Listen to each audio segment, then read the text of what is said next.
So today we are going to be playing. This is actually a sub list from Ace. I believe it's Ace. I can check the Discord later. But Ace asked me to play the Mono Red Prowess deck that Ryan Overturf played. And I think the list they sent me was Ryan Overturf's previous list, but Ryan Overturf top aided and specifically top forward the Grand Prix this last weekend. Grand Prix Minneapolis, I believe it was, with Mono Red Prowess.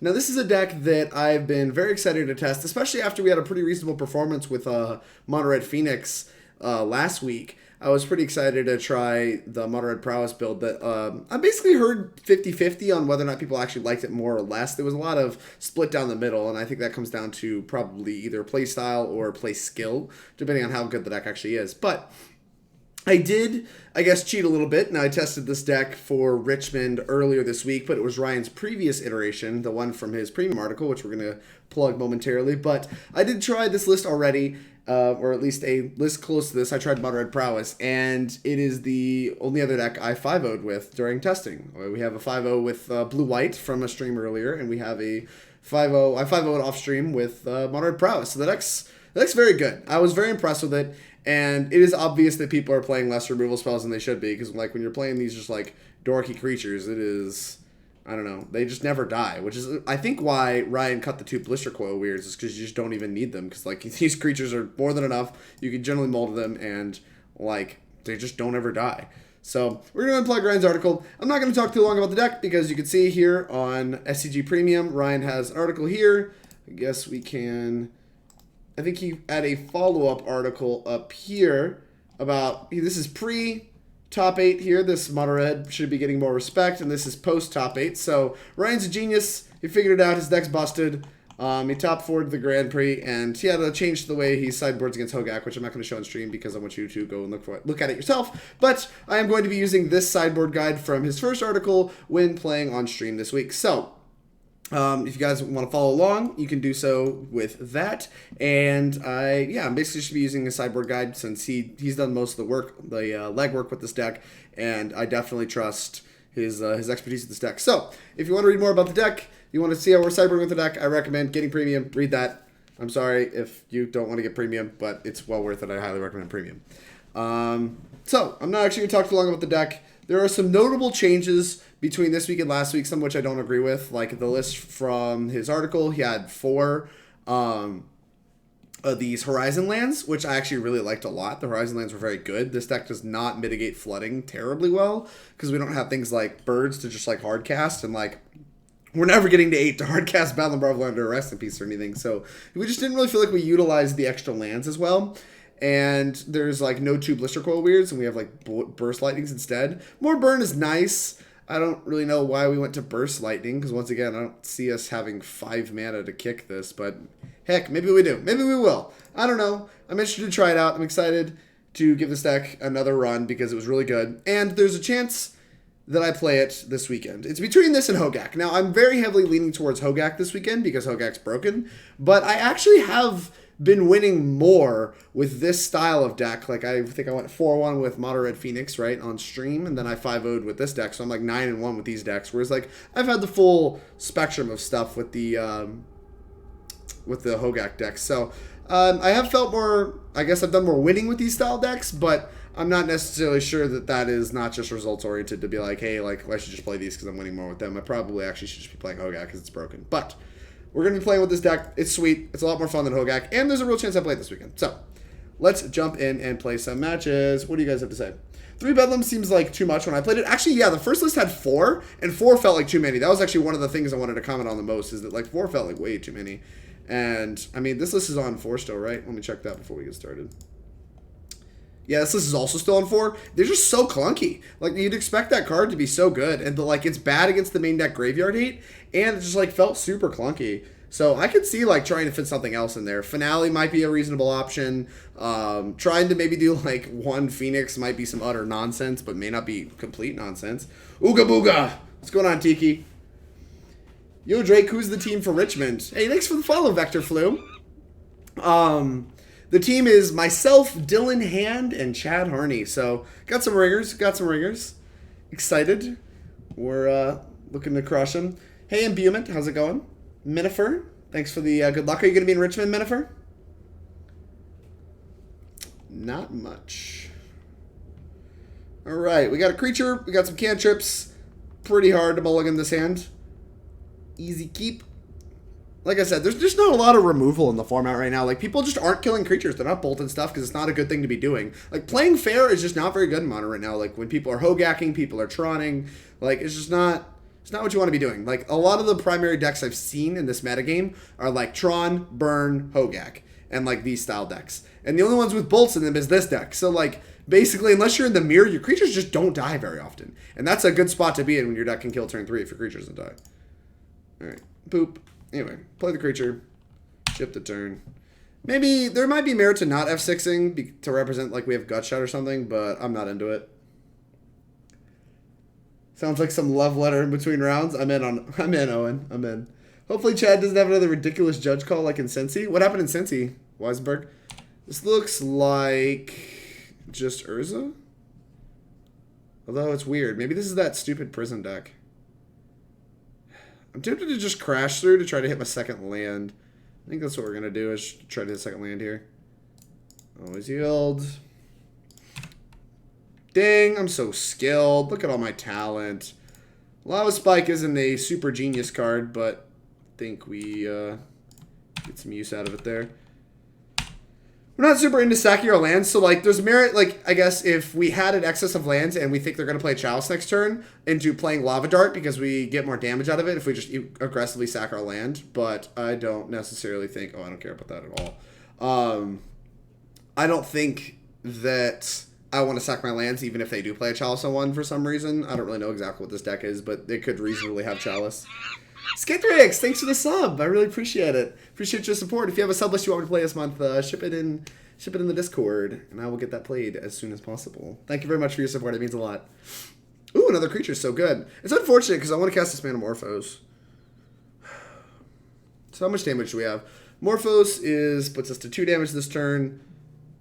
If we hit the land... Okay, we'll worry about the land in a second. If we don't hit the land, we just hit nonsense. Then we have Morphose to 2, plus Spike to 6, plus Lava Dart is 2 to 8, plus 2 more to 10. We have 10. If we hit the land... What does that mean? We might be able to play a Swiftspear, actually, if we hit the land. If we hit the land, they might just die. Red. Land. Alright. So we play Swiftspear. And that puts us to 3 damage. We Lava Dart for 3 more to 6. Play another Lava Dart, 3 more to 9. Plus 2 flashbacks is 6 more. Yeah, that kills them. So as long as they don't have a 1-mana removal spell, they are dead-a-reno. And this is kind of what we're talking about, right? We're like, they just could die on turn 3 if they, like, don't have removal spells. And I think that's what's going to happen here. A Lava Dart's worth more, right? I think a Lava Dart's worth more than this Spike, so I'm just going to cast it. Alright, this is 7. Alright. This is 9. Boop. 10. Hit you for 11. Go. Killed you. Clapped. Turn 3. We're gods. I'm not even in the Discord yet, but we're about to play a pile in Legacy. I don't hate to see it. Legacy is sweet. Although there's been a lot of non-blue stuff going on in Legacy right now. Alright, you played against my team and our Legacy player was unreanimated. Basically forgot to announce his Chancellor trigger and there was a huge judge call over. It took like 15 minutes. That's insane. Was I playing? I wasn't playing the Legacy seat there, right? Did you come to Oklahoma November 16th and you can be on my Suitor soccer team? What the heck? What are you talking about? And that's sad, man. I'm sorry I'm not going to be able to catch you in Richmond.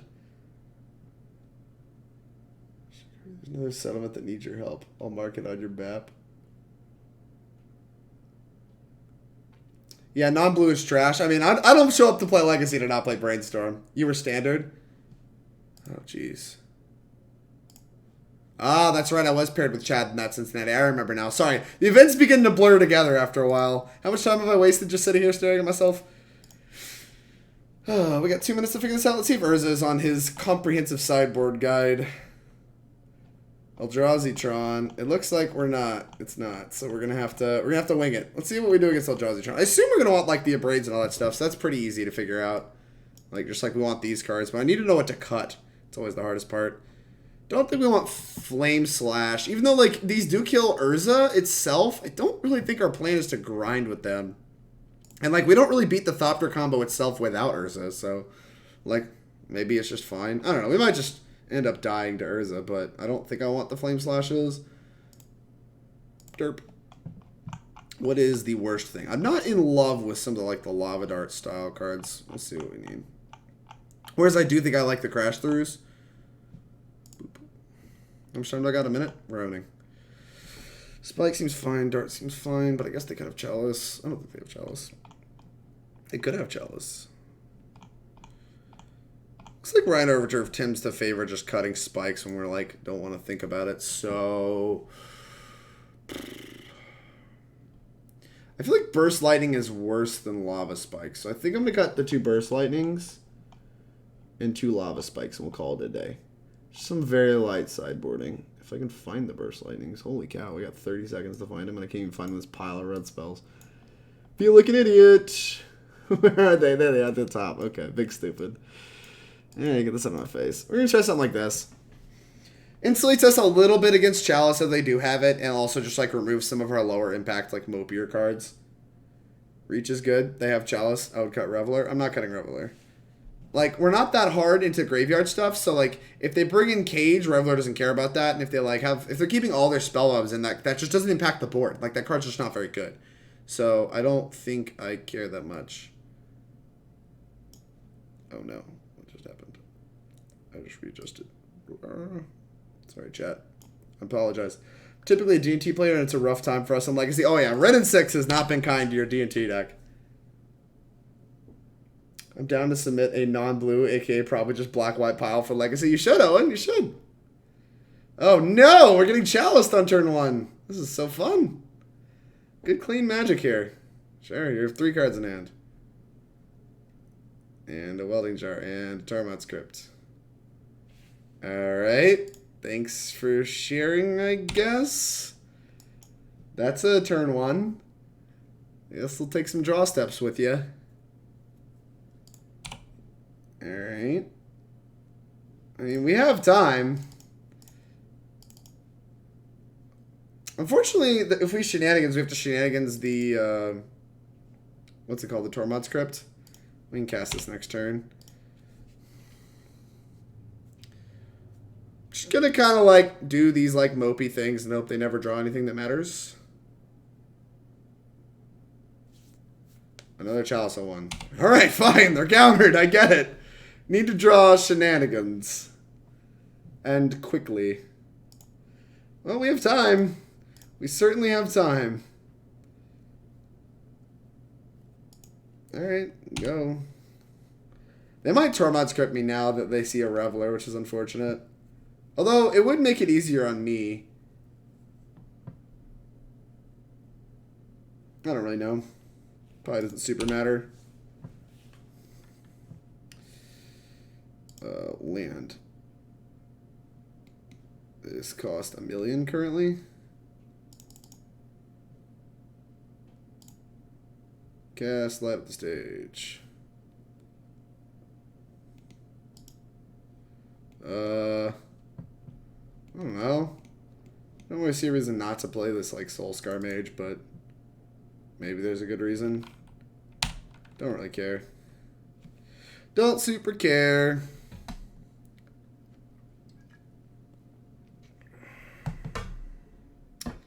This is pretty miserable gameplay.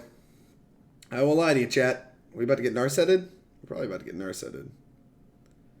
Snaring Bridge. Okay. Like I said, still just like taking draw steps to find the Shenanigans. Although I guess if we find the Shenanigans, we shoot this, and then they like... So we have to find the Abrade first to try to shoot this. And then like, whatever. Oh gosh, it's so miserable.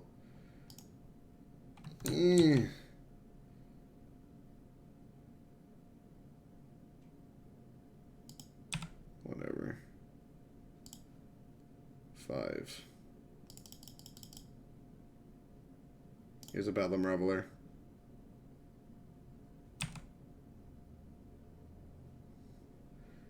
Yeah. Ding! Alright, go. It's actually kind of sweet because it means we can Shenanigans stuff and then we can just like immediately Manamorphose to return stuff, so that's pretty nice.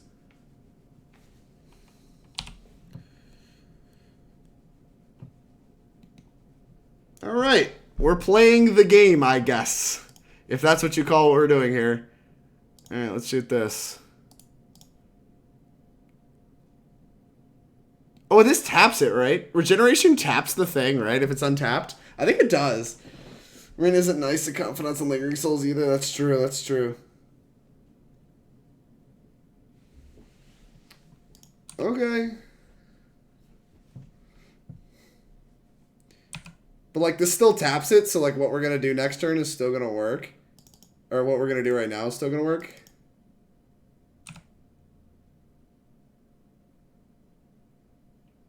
Red, red. Dredge this. Shoot. The Tormod's Crypt.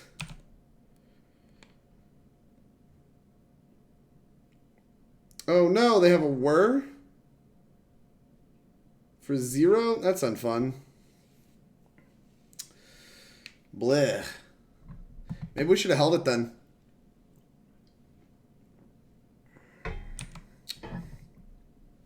Didn't have whir on my radar, I won't lie. Unfortunate. Now it's going to be hard to win, but I guess we could just find an Abrade and attack them to death. So, not the most unreasonable. Because they're just like taking draw steps. They don't have enough mana to tutor. Yep, it's gone. Just another welding jar? Sure. I don't know how many they play, but I guess 3 is a good number. I shouldn't have played that land. Probably going to concede. This is not super interesting gameplay. Yeah, I'm just kind of over it. We can take draw steps, try to find Abrade in the top X cards, but not into it. I'd rather just play the next game. Yeah, I don't think any of the decisions we made mattered. But we cut, I mean, these 4 drops, I mean, these 1 drops are just could be any 1 drops and it wouldn't matter. Maybe there's merit to having surgical, like once we shoot something. Seems god-awful, won't lie, chat. They have Crypt. I see that. They do, in fact, have Crypt. Yeah, the thing is, I wanted to just shoot it while it was tapped. Hey, thanks for the follow, Jessica. Jessica? I guess just Jess. Everybody say hi to Jess the Fawn. She's a professional Magic player. She is much less AP than I am. Alright, so can any of our hands actually beat a Chalice on one? Basically, like, the merit is, like, is there actual merit to mulliganing this when we have, like, Faithless Looting? Because, like, we could mulligan to just find a creature, and that's, like, okay, because it forces them to have Chalice and Ensnaring Bridge versus just one or the other. So I think we're supposed to mulligan this. Found all the Abrades! This beats them! Come on! This is so good! Yeah, there's no universe where you can keep that. Alright, this hand's good. And we can just, like, pitch the 1-drops or whatever. Hell, maybe we just pitch the second land, because we have, like, 2... We just keep the 2 cards that, like, do stuff. Keep this.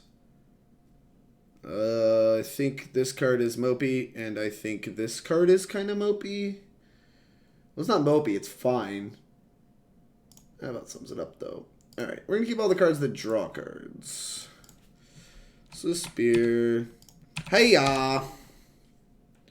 That might have been kind of greedy, but what can you do? Sneep. Alright, we getting Chalice on one? We only have 1/1 in our hand, so if we get Chalice on one, it's not the end of the world. And that was a nice thing about being able to, like, bottom the Lava Dart. Yep. Alright, there's Chalice on turn 1. Sweet. Dude, this sucks. You're playing Modern. It's so much harder to do this. Alright, whatever. Hey, Cast a Spectacle. Land. I guess we can looting. I don't know. I guess I can looting later. Just hit for more damage. I don't really know. Doesn't feel like it makes a super ton of sense. Spell Skite. Okay.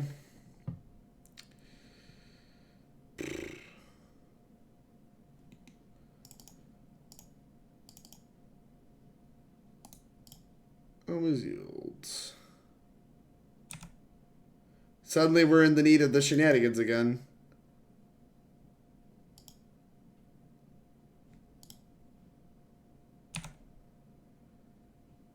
You think if I attack, they block? Bet they don't.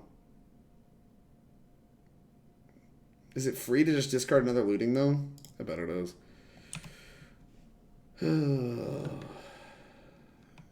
Does this line us up? It doesn't line us up to play Bedlam Reveler next turn, which is kind of what I want to do. If we draw it, I want to be able to draw Reveler. 3, 4, 5, 6, 7. Yeah, I want to be able to cast Reveler. So we'll just hit for 5, and then hopefully we'll spike like Reveler or something that removes an artifact. Yeah, 5.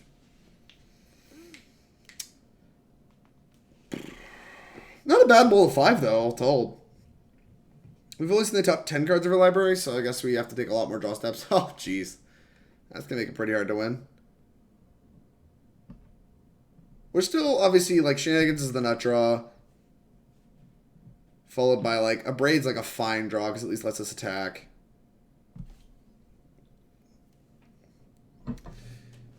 Ugh. Chalice on 1. You got it.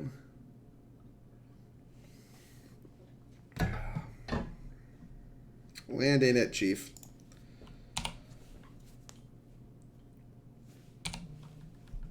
And now we take draw steps until they probably kill us. That sucks. I was hoping we'd get another turn. I don't know what the likelihood this deck has Chalice on 1 on turn 1 is. I mean, if they mulligan for it, I imagine it's like reasonably high, but I don't actually know what the numbers are. Lava Dart.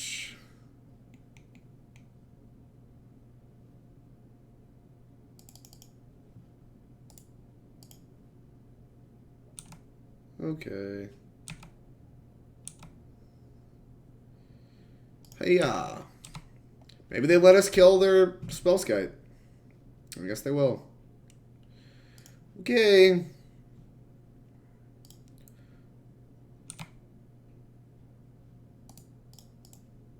Target you. Yeah. Kill your Spellskite. We did it! We just had to discard a card and sack a land. Yikes. Tormod's Crypt. And now we have to accelerate the timeline with which we draw like Abrade and Shenanigans. Maybe we just want like more Shenanigans. That's fine. That card does not matter. I see. Attack for 1. Hiya. I'll probably take like 2 more draw steps. Once they play something that like I reasonably can't beat, like a welding jar or something, I probably will just concede.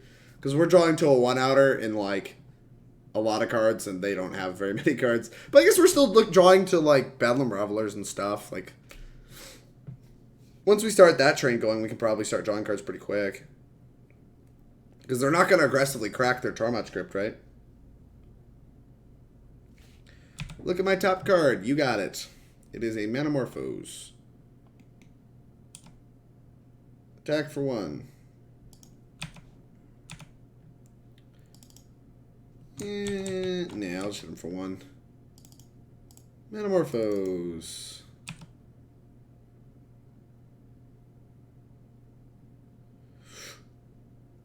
Red.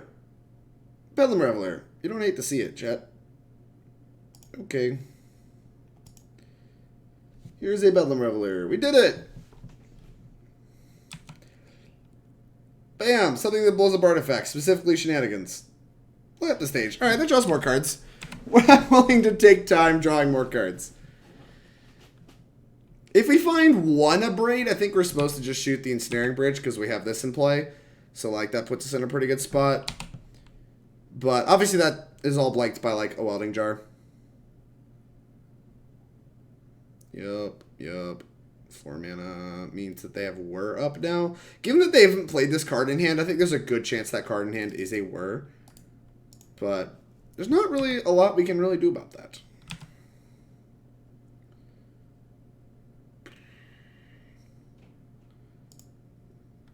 Go. Ugh, I hate Chalice so much. This gameplay sucks. Stop. Ban the card from every format, please. We're just like taking draws. We're almost halfway through our deck. We've seen a lot more cards than they have. Yeah. Do they not have a like Bottled Cloister or something to whir for? I feel like that makes a lot more sense than whatever they're doing right now.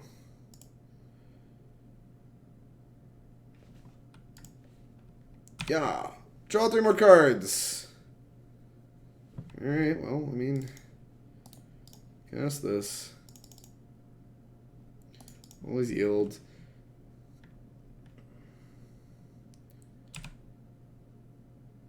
Because, like, they've just had this card in their hand forever.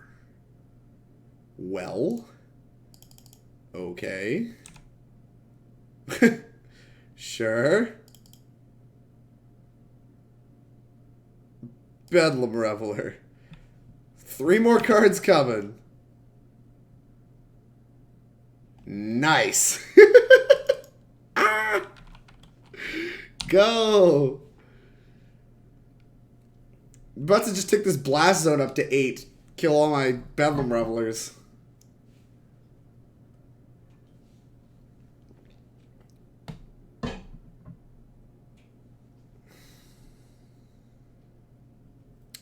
Transmute Talaria West. Okay. This means what? We need to find the Abrade first. We're down to 1 Manamorphose. About halfway through our deck. With 1 Bedlam Reveler left. Plenty of light up the stages, it looks like. Is this something that finally kills me? End it all.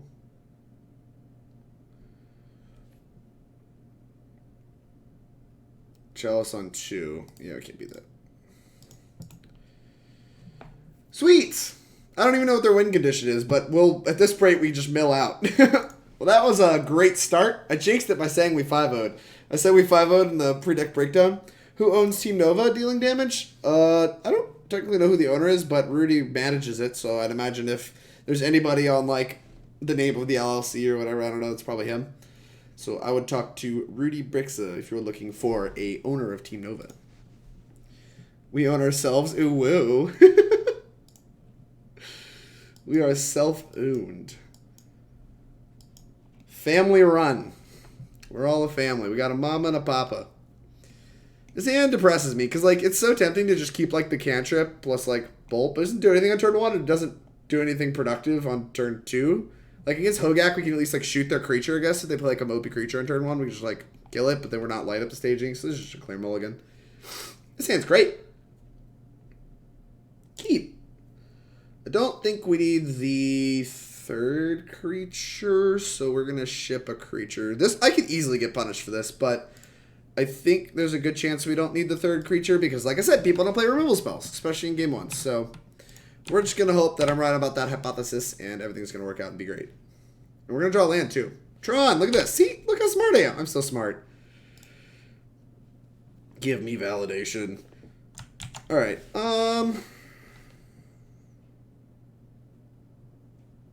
Gosh. I want to play this Swiftspear, and then, like, next turn we can looting and hope to, like, hit the land or whatever. I think I'm just going to play the Swiftspear. This could be wrong, because, like, hitting your land drops, especially your first, like, 2 or 3 in this deck is pretty important. But I think that... Oh, Blue Tron. Okay. Well, we hit our land drop anyway. Bolt you. Always heal. We're probably going to counter this. If it's Condescend for 1, I feel like a moron. No! I mean, part of the point, to be fair, was to get them to, like, remand it. Because I thought that deck played more remands than condescends now, and so I was like, yeah, whatever, I want them to remand my lightning bolt. And that way, like, I don't know, I feel like I'm more informed of my turn, but I should have just played this land. That was a big forehead move.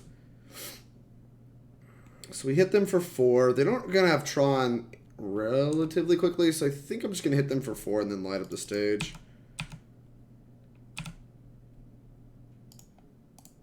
I think the light up the stage, like, just maintaining cards is going to be the more important thing here. There's a creature. Alright, that sets us up very nicely for next turn. About to big brain all over them. I mean, that was pretty small brain. Talisman. Chalice, what the crap? Why are these decks playing Chalice so much? I hate this. I played 0 Chalice decks in my previous league. I guess they figured it out in the week since. That if you want to win, you should play Chalice. So we can deal 1, 2, so 2, 4, 6, 8, 10. We can get them to 3. That seems not good enough. And they could also just have, like, Spell Pierce. Is this the Phoenixless list from the GP? Yeah, this is Ryan Overturf's top 4 list.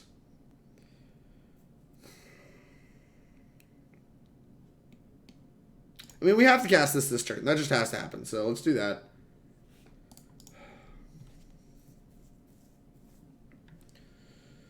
So 2, so we have 4, 6, 8, 10. Put him to 3, but then we can't flashback looting. So we have to assume we're getting another turn. So we should just, like, bolt, looting, attack, 8. Yeah, I guess we're supposed to just Lava Dart. Put you to 3. And, like, if we draw a land, they're dead. If not, we put them to 1. It's, like, pretty reasonable. Jeez. Wait, they're casting things? You have a Blast Zone. That sweeps me. Oh, you're just doing it now. That makes sense. Everything makes sense. Nice. Good deck building. Good deck building. Sack your lands and then try to cast your 3-drop. We're probably dead now. We're probably never resolving a spell again. Especially if they find Tron remotely reasonably quickly. I will not play this game for much longer, assuming they have reasonable spells. Okay. Karn the Great Creator. I don't know why we're not just doing regular Tron things. Why are we doing blue Tron things with Karn the Great Creator?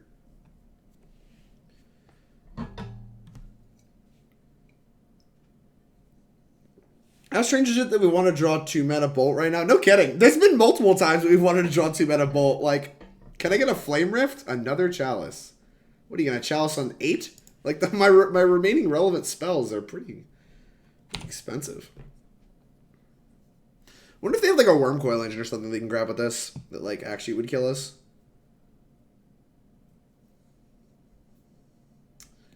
This is mine. Power plant, sure. 5 mana. You're 1 off the lattice. Oh, you just plussed it. Okay. Cast this. Counter it. Sure. I was right. They have remands. Look how smart I am. I'm the smartest. But not really. Alright. You got it.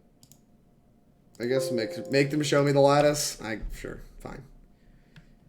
Show me the lattice. Thank you. Ugh. Well, this has not been going our way, chat. We've gotten Chalice on 1 every game but 1 that we've played so far. And that was the 1 game we won. Every game we've gotten Chalice, we have not won. So let's see if we can change that. Not super interested in doing anything fancier than what we did before.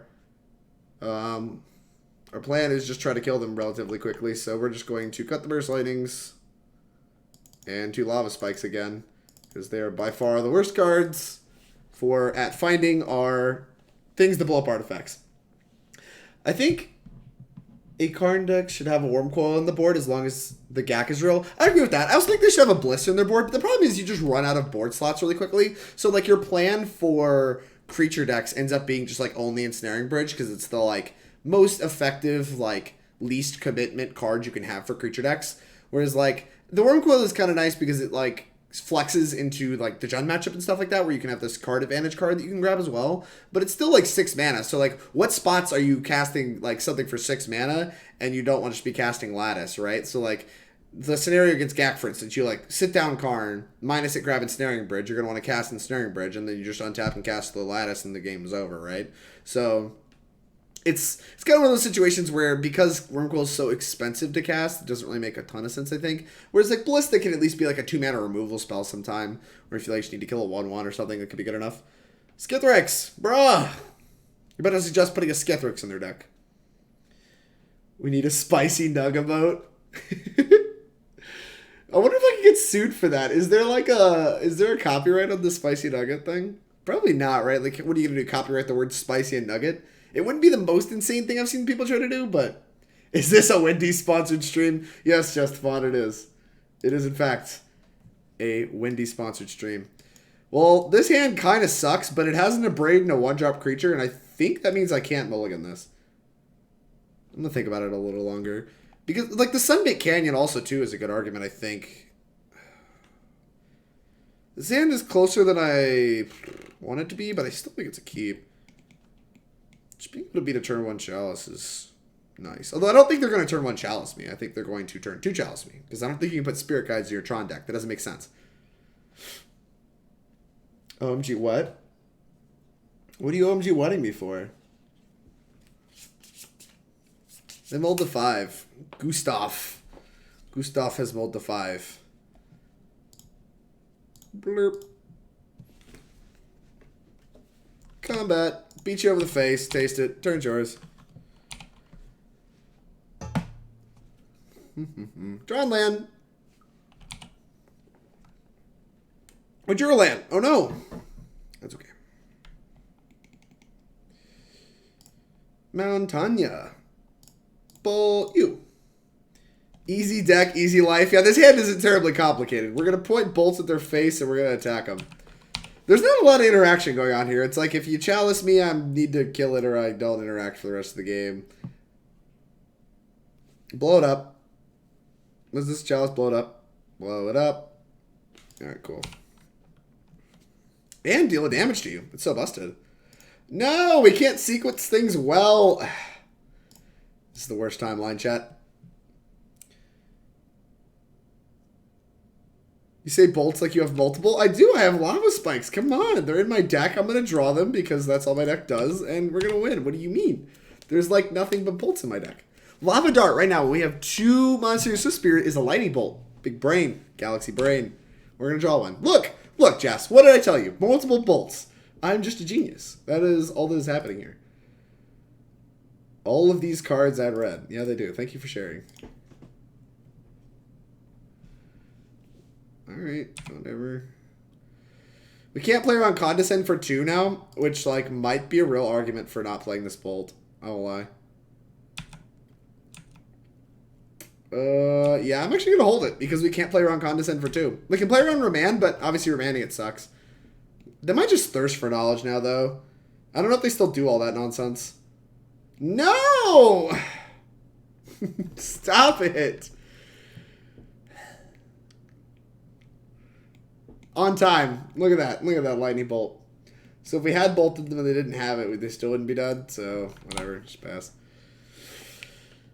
Bleh.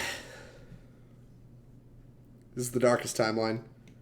Opened with 4 lands. Cracked the one of the 4, so we technically had 3 lands. Hey, you love to see it. I don't think there's any merit to holding this land. Like, we could draw Faithless Looting, but whatever. We're going to play it because they have Condescends on their deck. I guess we're going to try to kill them. Seems like a viable plan. I'm not sure if this actually does. What is this? 3 plus... So this will deal 5 plus 4. Yeah, that's Xaxes. What are you doing? Excuse me? Are you casting this? That resolves. See ya. Why is this in your Tron deck? Why?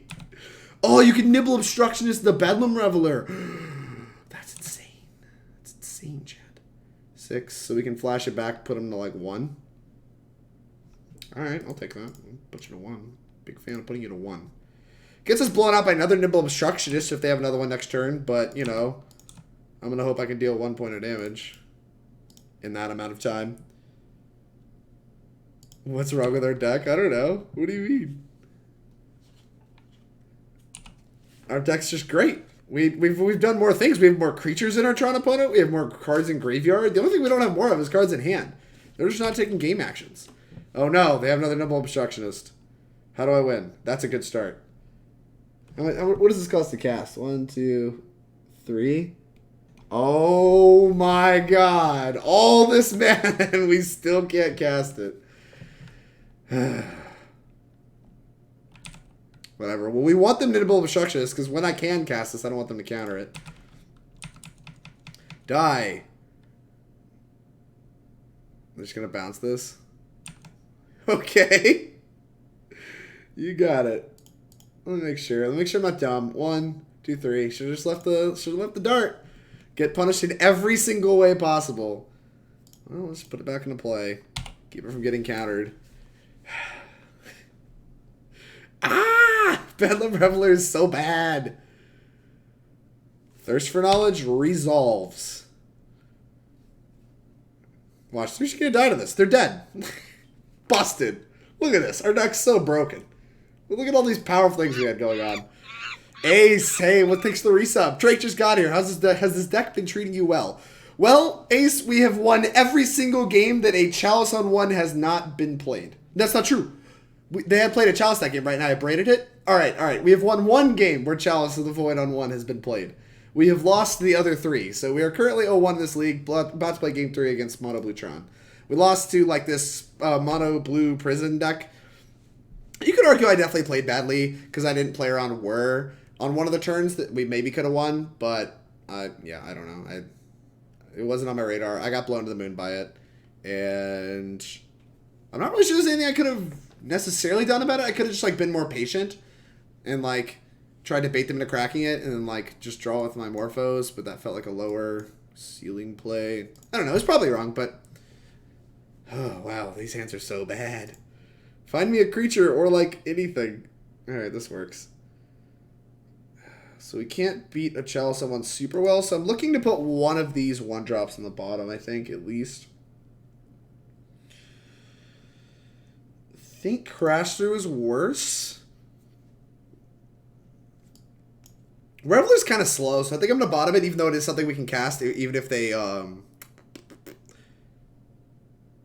Chalice me, but like it's just so slow that like I think we want to be going a little bit faster in this matchup. Hope they don't Chalice me.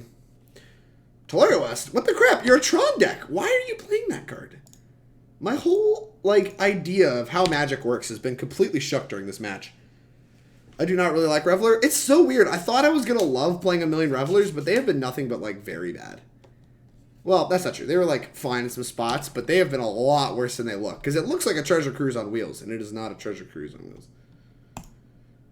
I should not have played that land because there's no way that we're...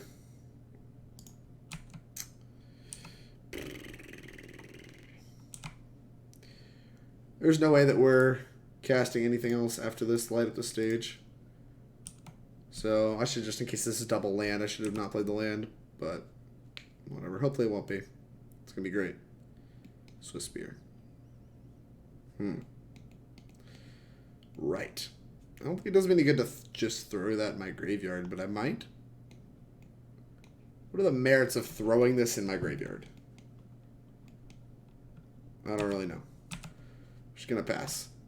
There's no way we can also cast this Reveler, which is frustrating. 1, 2, yeah, we're just way off it. Alright, well there's another light up the stage.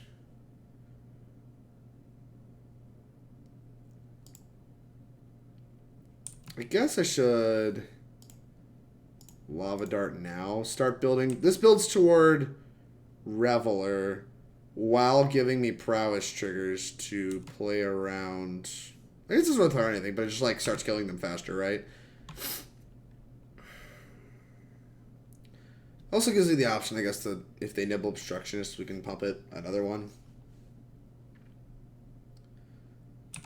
Take your 2. Remember that part where I said we were going to kill him quick? We've not killed them quick. We've sufficiently not killed them quick. Land, please. Plus something that destroys the chalice on one. Preferably Shenanigans. Blue-Tron players are a different breed. Yeah, it's interesting. I don't really know why we're doing that, but they are. Cast a Spectacle. What you got? More cards for me. More cards. More cards. Give me the cards. I love the cards. Oh, jeez.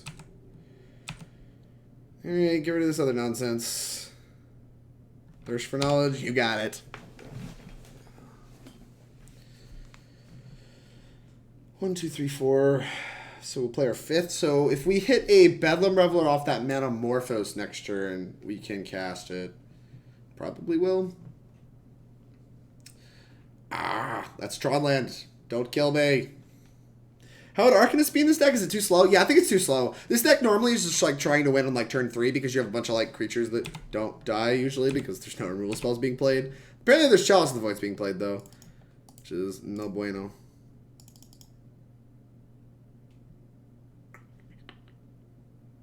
Red.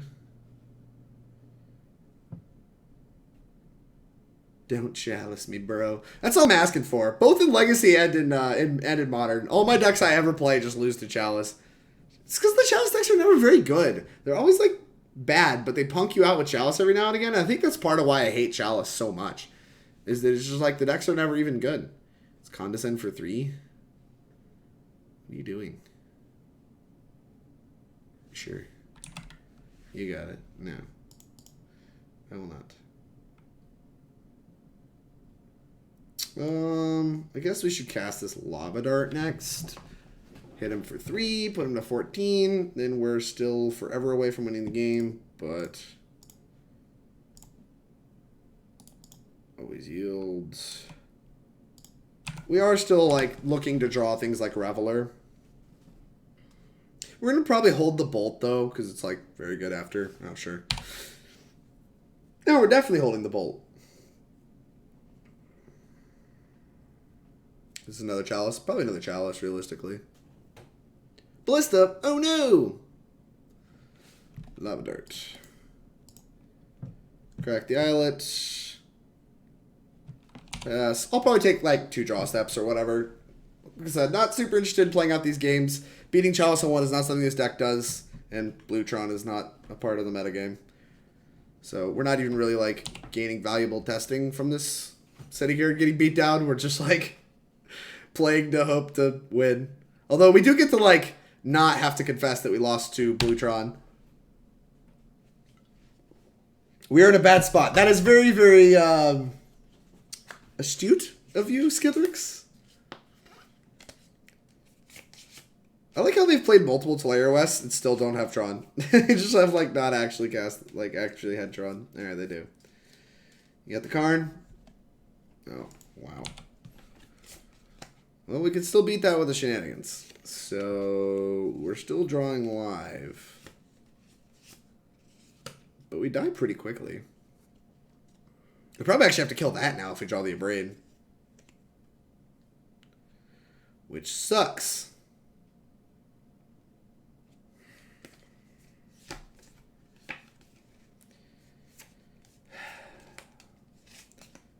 How big can they make this thing? They can make it big. Can they make it bigger than double multiple? I think they can. 5, 6, pump it up to 4, untap. You can pump it up 3 times. 4, 6, 10, 11, 12. Jeez. Jeez. This is the worst timeline.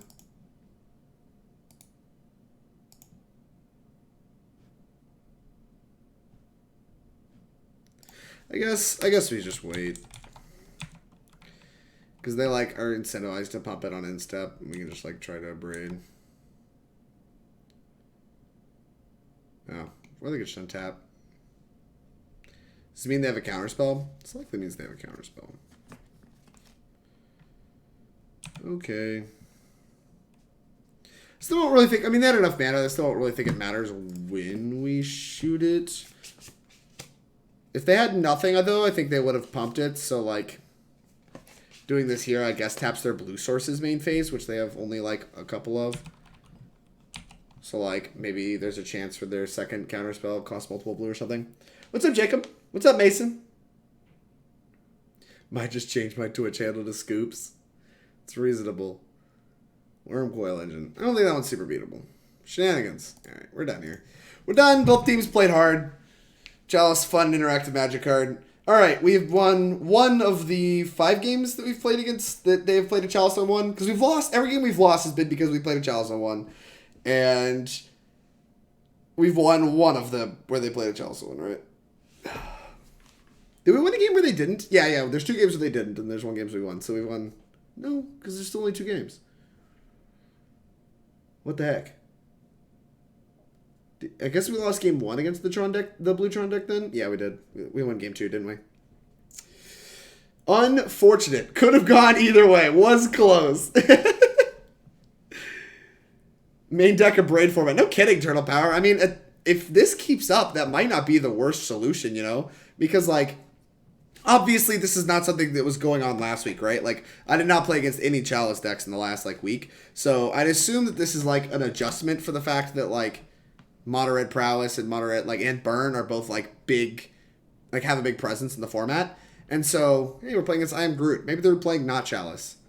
Groot doesn't seem like a person that would play Chalice, so I'm hoping I Am Groot isn't playing Chalice. That may be a bad soul read, but you never know. You never know. A man can dream. A man can dream. Groot sounds Chalice-y? No, they don't. Chalice one also hoses Hogak. Is it really that good against Hogak? Hogak's a 7-drop. Did we know that? Did we know the Hogak costs 7 mana? Keep this ship of land. London Mulligan's great. He's playing Eldrazi-tron? I can see that. Groot could be an Eldrazi-tron. No, they play Chalice. No, Groot wouldn't Eldrazi-tron me. Come on. Groot, be a guy. Look at Groot. Snow-covered mountain. Oceanborn 66, thank you much for the follow. I really appreciate it. Oh, see, look how nice they are. We drew a land anyway. What is this? I bottomed a land, therefore it is incorrect that I should draw a land. This is going to get bolted and I'm going to be big sad. Because our hand does, like, nothing. Don't bolt it. No. No. I could have double gut shot. See, here comes double gut shot. Yay, it didn't get bolted. Probably just means they have, like, Inspiring Vantage, Searing Blaze.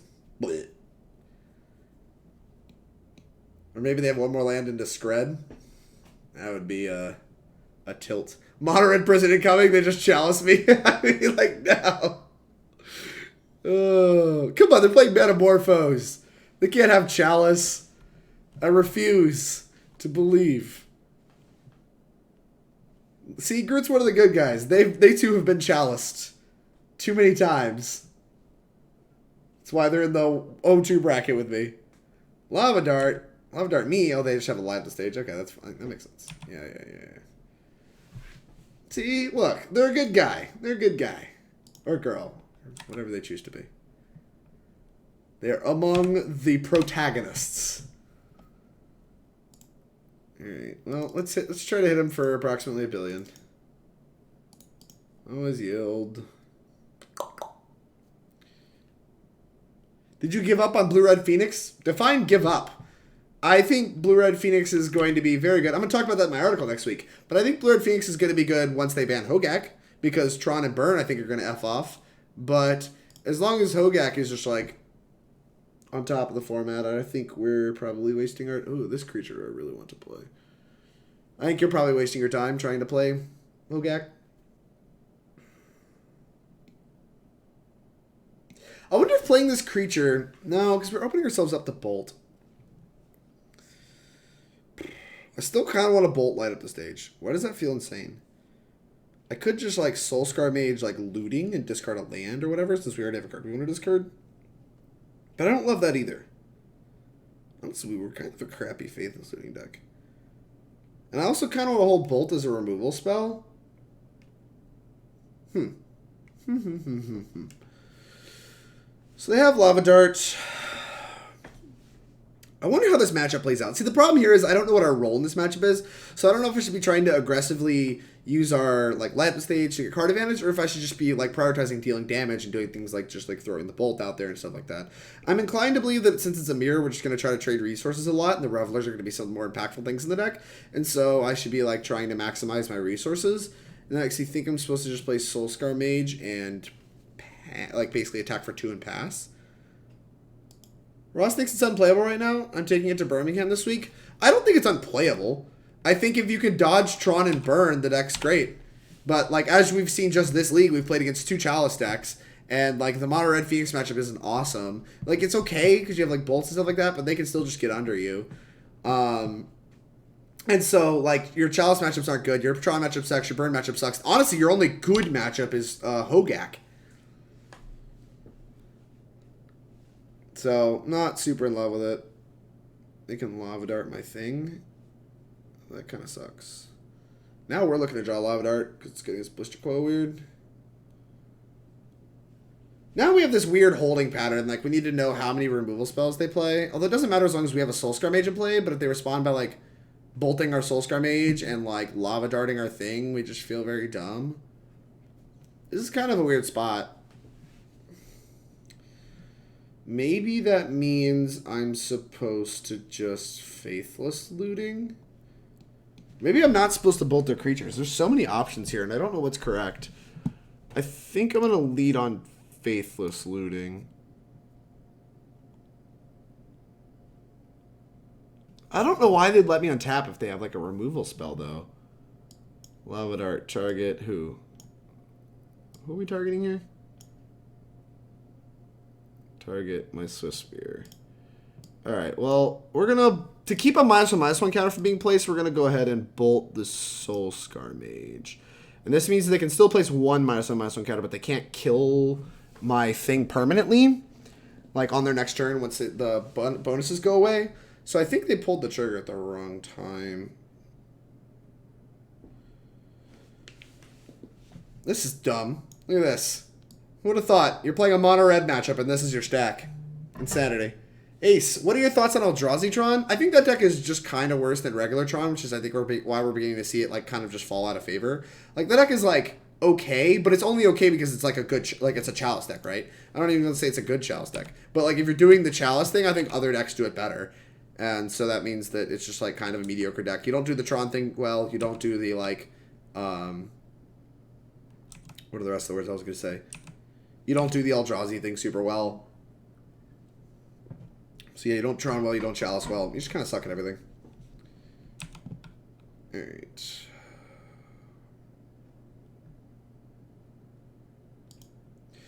You think if I play land and attack, they block it all? I don't think they should. The fact I've thought about it probably means that they aren't going to. We're going to attack. I think this is a free 2 points. There's no way they should block.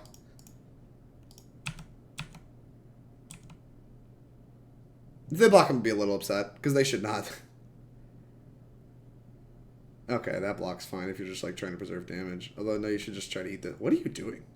Oh, you have another Lava Dart. That's fine. This doesn't die. Whatever. I'm willing to trade creature for creature, I think. I don't know why that wouldn't favor me. Oh, no, they have the Lava Dart that can pump it. I'm so stupid. No, this still doesn't play around me having a spell. This does not seem correct. Tilt. Whatever. Cast a Spectacle. Alright. So, they have less resources than I do, because I have 4 lands in play. So I have a Flashback Looting available to me.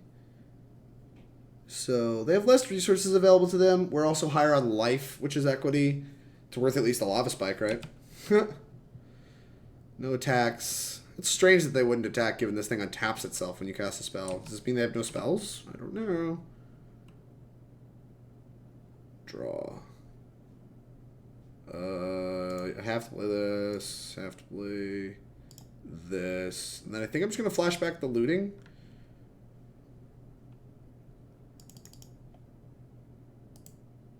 Cast the flashback. And this just, like, hopefully exchanges my bad spells for better spells.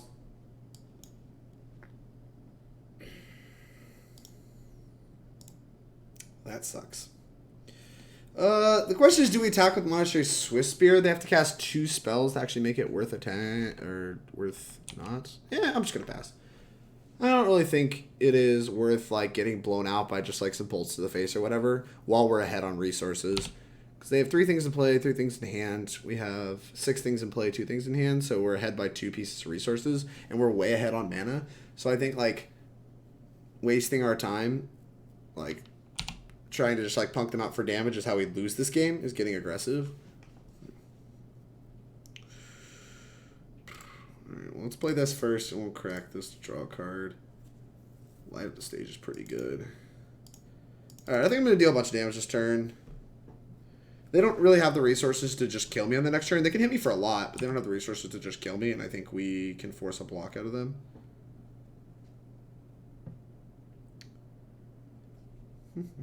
Red. Soul-Scar Mage. That's such a good one. Lava Spike you.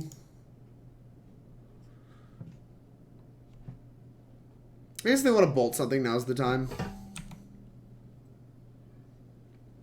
They are not interested in bolting a thing. Okay. Cast a Spectacle. We end up ahead again. This is an instant. Thank God. It'd be so depressing if it was not.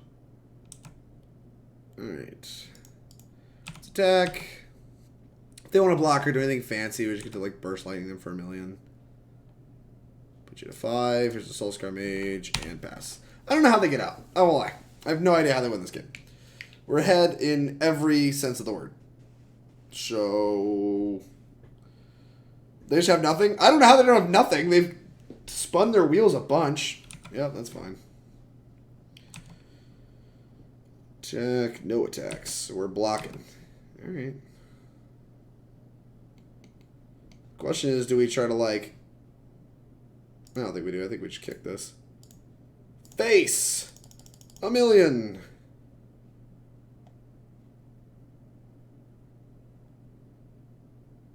So they have to have a removal spell to even survive.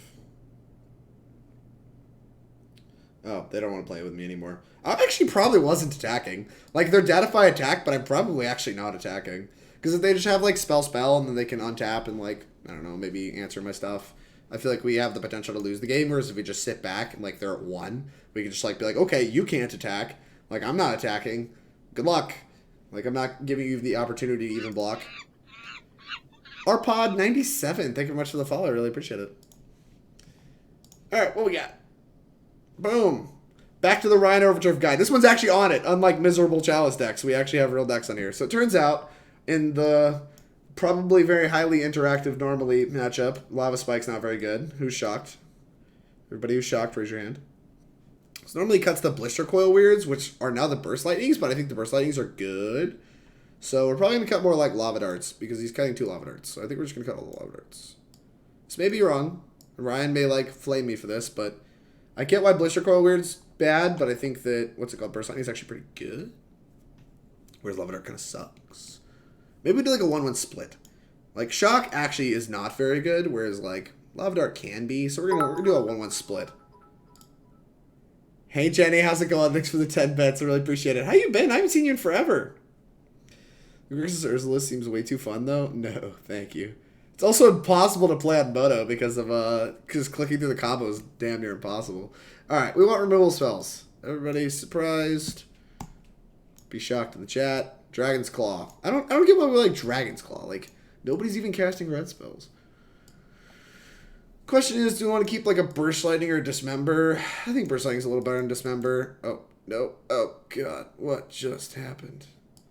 I'll fix it in a second, chat. Sorry. Click submit. All right. We're gonna fix the window here. Boop. There we go. Everything's right with the world again. What's up? How you going, Michael? How is it going? How was your run? I've been off Twitch. My bad. Why? Twitch is great. We are not doing well with Mono Red Prowess. Huntsville Scoops. Did you just change your name? Or is this... Cody, did you just change your name? I think you did. Cody, what the heck? Not a SCGRICH. Relationship with SCGRICH ended. Trogador. Trogador say relax. 69 bits. That's a nice amount of bits there, Trogdor. How's it going? Thank you for the bits. I really appreciate it. Appreciate the tip. It's hard to relax when people are chalicing me, okay?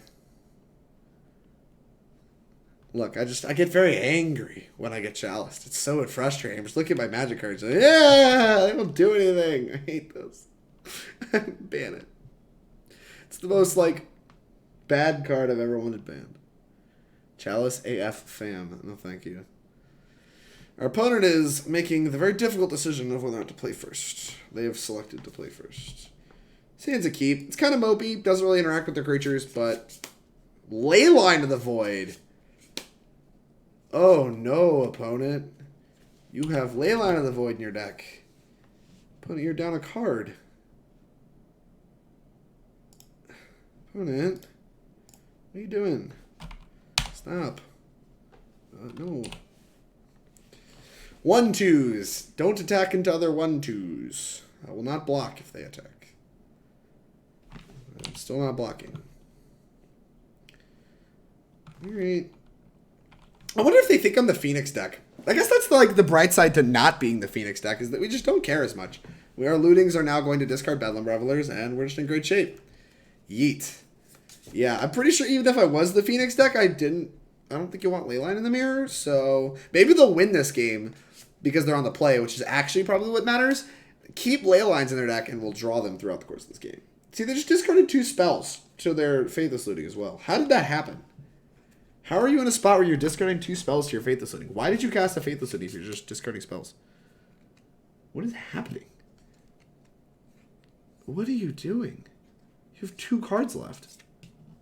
Am I willing to block? It's worth a full Lava Spike to block. I don't even think that's worth it. I'm not going to. Okay.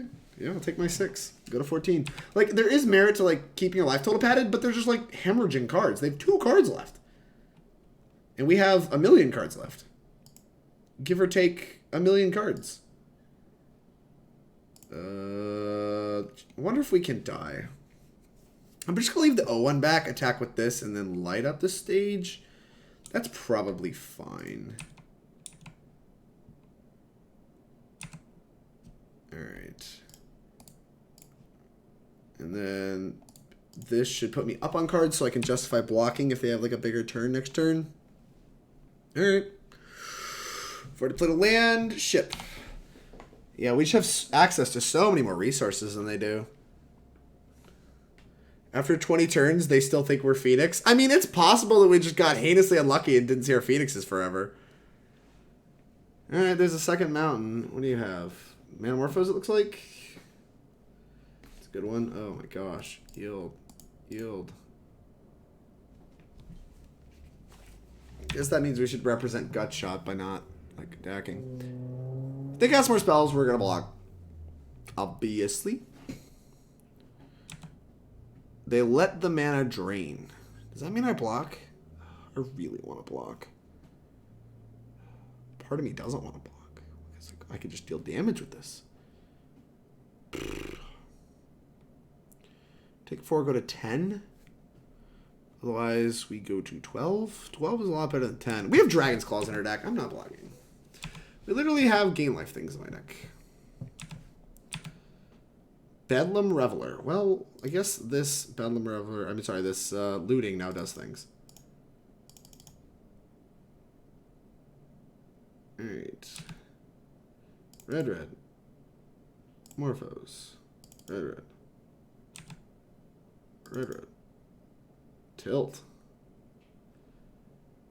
Crash through? Looking for a Dragon's Claw. Just kind of want to play on this turn. Oh, Abrade's not bad, too.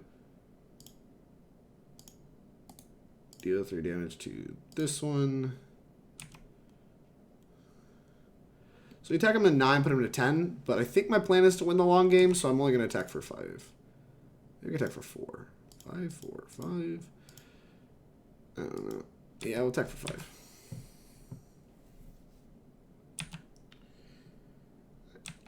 I guess this gets rid of the looting, though. I think that super matters, because we have multiple Fiery Islets now that we're supposed to crack. Jenny! Thanks for the 10 bits. I appreciate it. Poggers. How far off 8 mana are we? We're almost halfway there, Jess. If we had all our lands in play, we're only going to need 2 more. But once we crack these Sunbaked Canyons and stuff, it's going to be a lot harder. I wonder if they have birds now. If they discard 2 spells again, we're just like in insane shape, right? Blister Coil, Weird Mountain. That's a spell. I don't understand they can just afford to hemorrhage spells. I think I'm blocking here, finally. They didn't even attack. What the crap? Oh, well, that's frustrating. Sacrifice this, draw a card. Looking to draw removal spells. Jeez. Awkward. Wah, wah, wah. The even more awkward part is, right, that I'm not necessarily sure that I'm supposed to crack this land right away. Because, like, there is, once again, like I said before, there's merit to having, like, lands in play. Jeez. Attack. Yeah, I'll take 2. Bolt me. I take 9. No, 7. Oh, Lava Dart. Does this kill me? 8. No, it puts me to 1. That's fine. We can go to 1. What's the worst that can happen? I think I was too conservative. I also think I should have Faithless Looting. The thing is, like, the whole reason I cast Abrade, I probably just misprioritized, like, all my resources. Because, like, I cast the Abrade to, sure. I'll go to 2. Even better. That's actually much better. I cast the Abrade to conserve life. Like, killing one of their creatures.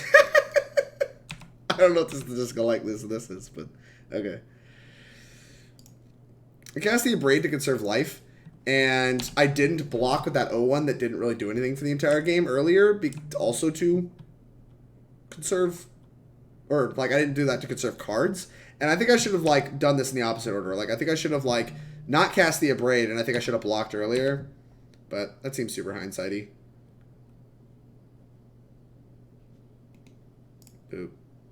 All right, we're almost at 8 mana. We're almost at 8 mana, chat.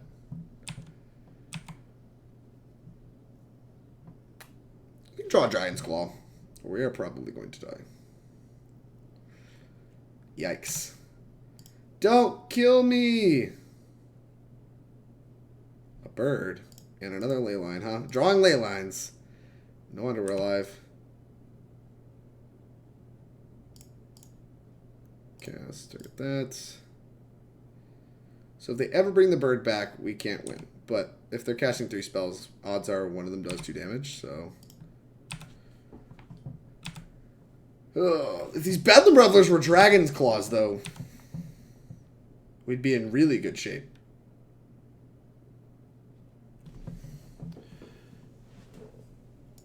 Alright.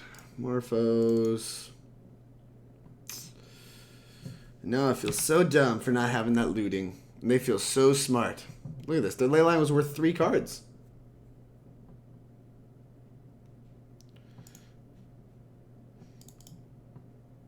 Ding! Now we just have to somehow survive for a very long time. Good luck! Ape!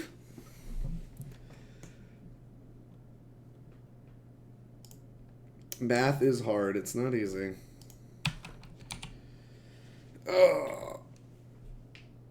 I mean, there is a universe, I guess, where we draw 8 lands. But we only need 3 more. I can just cast a Phoenix. Hard cast Narclite Phoenix. Yeah, okay. You win. I guess I should have known that they had a Phoenix hand when they discarded a Phoenix. But, I don't know. They have leylines in the deck, so you never know. But they might not have had the 4th land and been just like discarding it or whatever, but... Well, that sucked. I mean, I'm not boarding out Reveler, right? There's no universe where we're boarding out Reveler because they brought in ley lines? I don't think there is. Because, like, they're not mulliganing to ley line, right? Like, there's just no way.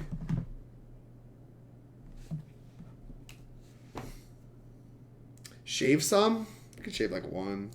Like a Lava Dart medic or something. Because Lava Dart kind of sucks. And I don't want Dismember. That sucks also a lot.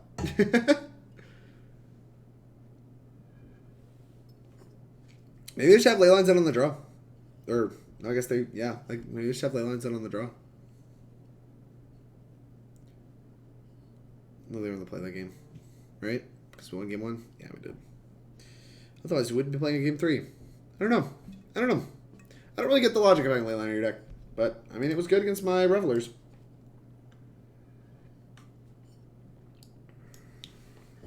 How good is Dragon's Claw in the mirror? It seems like it could be good. And we have a removal spell. Is this, like, too greedy to just keep this? We have a turn 1 cantrip, but we don't have a turn 1 creature. I think resources matter in this matchup. I actually think I'm going to keep this. I think being on 7 cards is important. I think Dragon's Claw on turn 2 could be good. I don't know. I don't know enough about the mirror style matchups, but this seems like it could be good. Removal spell plus Dragon's Claw is just very, very attractive. Crypt feels weird, but not awful. Yeah, I think you might be right there. Like, just Crypt could be good, because it shuts off their darts, their lootings, and their birds. You're probably correct there. The Claw. I think I'm going to cycle this, because I need to find a creature. They didn't have ley lines. I wonder if they're still in their deck. Because if they're not still in their deck, they really have a cost for not having one on turn 1. Which is part of why they're very bad, I imagine, this matchup. Even if you have looting. Looting's already probably pretty taxed. Yeah, they have a creature.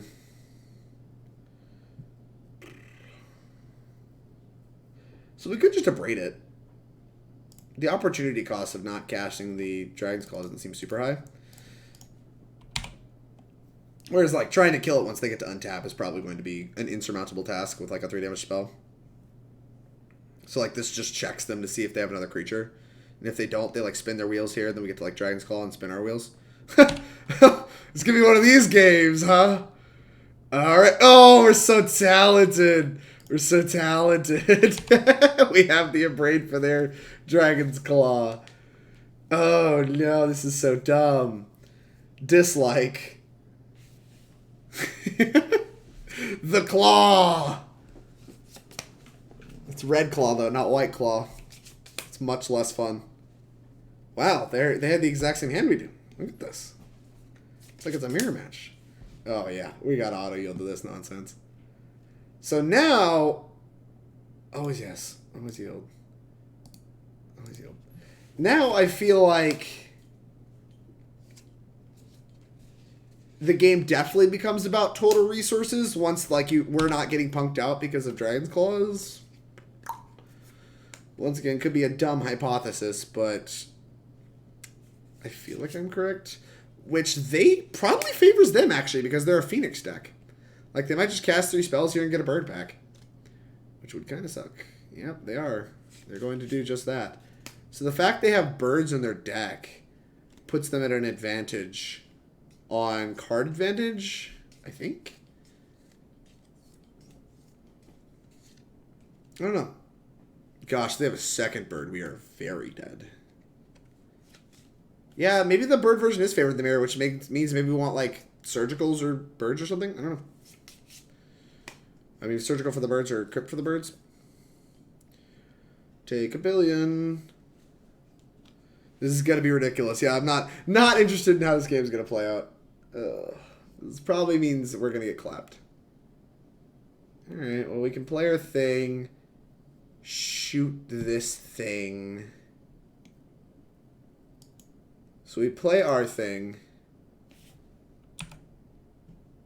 Oh, God. Shoot this thing.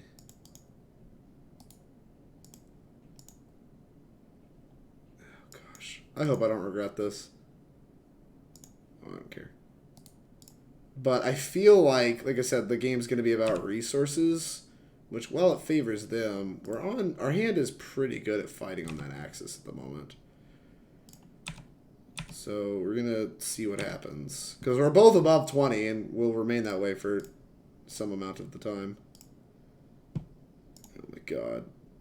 Until one of us times out, because this takes forever. Looting Manamorphose. Oh gosh. Alright, go. Tapped out, which might be a mistake. But you have 3 cards left. Flashback looting available to you, though. Oh no, another creature. Everything's awful. This means they can kill my creature with a Love Dart. Dislike. Still above 20. Right. Light up the stage. Sure, dude.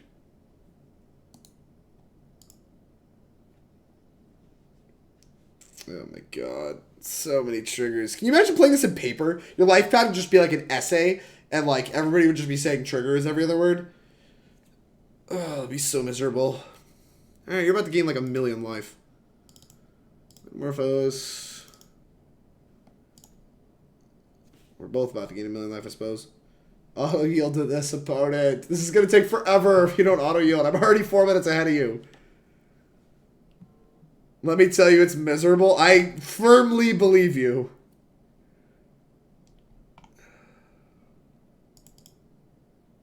Flame Slash is a good one. You don't hate to see Flame Slash.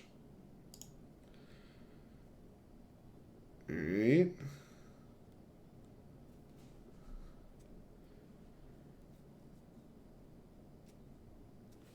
Okay. I'd like to see like a Lava Dart.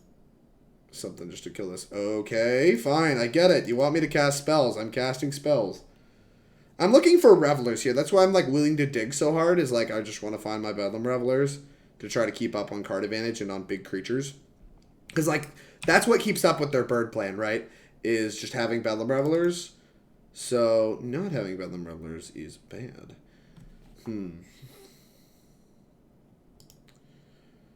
Maybe I should crack this Islet, but I think I'm going to use my mana. Like, I'm still looking for Revelers, so. Good God. Okay. Goodbye. Here is this thing. I'm going to shoot Soul-Scar Mage and attack for, like, 1 billion. Give or take 1,000,000.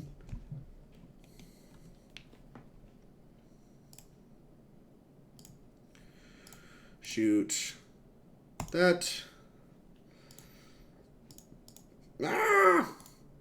So many triggers. Kill my stuff, please, so I stop having to trigger everything. Attack for 6. Now we're going to end up ahead on life if they don't block, and we end up ahead of card if they do block.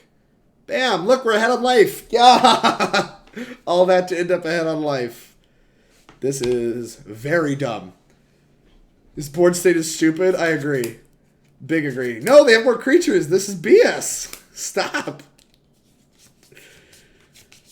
Oh my gosh. Fine. We've been through about 1/3 of our deck. We've both been through about 1/3 of our deck.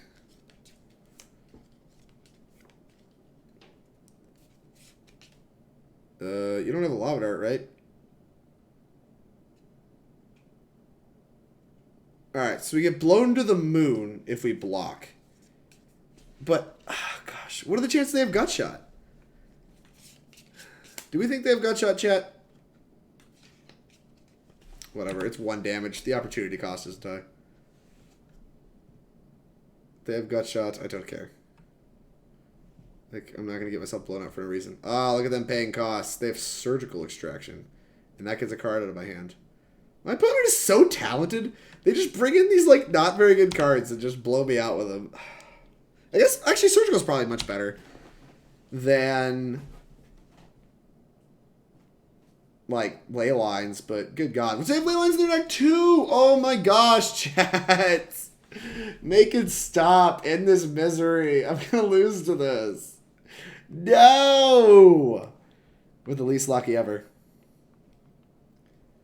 My plan was to flashback that looting next turn. Alright, yeah, of course it's your land. Wait, they didn't remove the one from the graveyard! Oh my god, opponent, what are you doing? Ugh.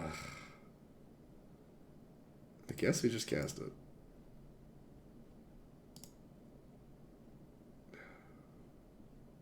Sure. Oh gosh, what is this? I'm just gonna click stuff. Just play Is It Phoenix at Richmond? I am probably a solid 0% to do that. Bedlam Revelers, please. Good lord. Alright. Land's gotta go. We'll attack. They don't block. They take 4. This costs 0. 0 life at least. Oh, jeez. What is the best way to do this? Okay, we can just like click Dragon's Claw and all stack Prowess, I guess. That's pretty nice. Alright, there you go. We got a second Dragon's Claw because this game is reasonable. Oh my god. They're gonna hit me for like 5? It's just like not accomplishing anything. It's just we're not getting anywhere. We're just attacking each other. They're still both above 20. This is squarely dumb. Here you go. Here's another one. I regret not killing their Dragon's Claw. I've reached a point in the game in which I fully regret not killing their Dragon's Claw. What is yes? Oh no. No. Oh no. Always yes. Always healed. Yes. Alright. Combat. This will attack for 4. I know that we're really getting anywhere with this, but why not? We'll attack for 4. We also have like a lot more resources than they do. Like they have 3 creatures, we have 3 creatures, but we have like 4 or 5 lands in our backline. They have 2. And we have more life. And we have 2 Dragon's Claws. We're like actually pretty ahead right now, ironically. Although they have 3 cards in hand. So we're basically at parity because they have 3 cards in hand. But if some of those cards are like lava darts, like good god, they're just so bad. Alright. Yeah, let's crack this. There's no reason to do this in step, right? Nice. Okay. Go. We don't have any lootings in our deck, so it just behooves us to play as many lands as possible. In case they, like, hard cast a ley line with a Manamorphose, and we have to somehow... I don't know. There's no way we're casting these things, right? Casting these Bedlam Revelers. We're halfway through our deck now and have not seen a Bedlam Reveler, which is kind of a tilt. I'm not blocking. Alright, cool. Manamorphose! Nice! Ah! It's just whoever times out first, and I'm 5 minutes ahead. So, good games. This is super fun. We're both playing very hard. Ah! That's not a Bedlam Reveler. Here's Monastery Swiftspear. Oh no. Am I supposed to play this Mountain? I think I am. Oh, that could represent stuff. I could have gone to combat and attacked. They have to have 2 spells in order to, like, blow me out. Should I just attack? I don't think I'm attacking. I'm just going to try to draw Revelers and hope that's enough to win the game. What are you doing? They're just going to combat? Lava. Okay. You can turn one of my things into an 0-1, and now I know not to attack. I don't understand this timing. Oh, you should have 2 lava darts. I will happily take the 2 for 1. Very happily. No attacks. No thanks. Let's turn to zeros. We gained 4 life from the 2 lava darts. See, I gained 4, and you 2 for 1 yourself to kill a Monastery Swiftspear. Deal. Bolts. Sure. Target just like a random creature. That is fine. I am at 33. I will take this hit. You could even flash back lava darts. I'm sure. Okay. You probably should. Monastery Swiftspear. Here's Monastery Swiftspear. Are we supposed to attack? Oh gosh, I don't know. 3, 4, 5. We're losing the race. But Lava Dart actively gains this life. I don't know. I'm just going to attack. I don't particularly think it favors me or anything, but I don't also think it particularly matters. Oh no, a finale! Oh no, just a looting. I can deal with the looting. That's fine. No thanks. Not interested in making decisions. Now imagine what your life pad looks like, chat. This is good, clean magic, Ryan. That's right. And they drew Leyline. I guess they can dart me, but then they're sacking 2 lands just to bring a Phoenix back. That does not seem like it wins the game. Oh, well, they're interested in it. We're over halfway through a deck and have not drawn a Reveler yet. That sucks. Hopefully we do, because otherwise we're probably going to have trouble winning this game. 34. We're going to take 6, 14. That's fine. We go back to 20. Sure. And they're down to 1 land. Okay. Still have plenty of time to draw a Reveler. That's not a Reveler. I think I'm now going to hold this land. Although, I do want to be able to spew as many cards as possible the second we draw Revelers. I think it's worth it because they're trying to get aggressive now to just like hold my lands. They should just attack me for 6 every turn. Oh, jeez. Alright. What are you doing? I guess they're down to 5 minutes. They don't really have time to like clown around anymore. That makes sense. They have another Lava Dart. Ah! This is so many things. Drawn the set of Manamorphoses. We have no...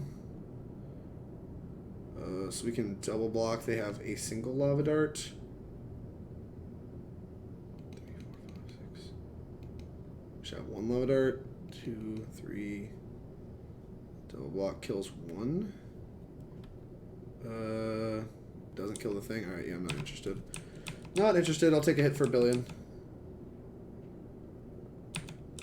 Alright, I'm at 13. So, yeah, we got a job. We got a draw well here. That's a start. That is certainly a start. They have 0 cards, but they have a dart.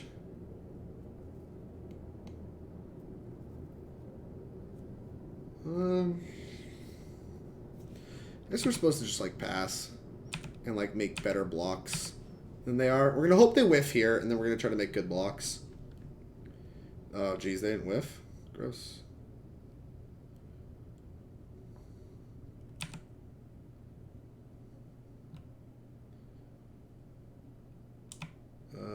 Block here, block. I think they can make it a 3/3.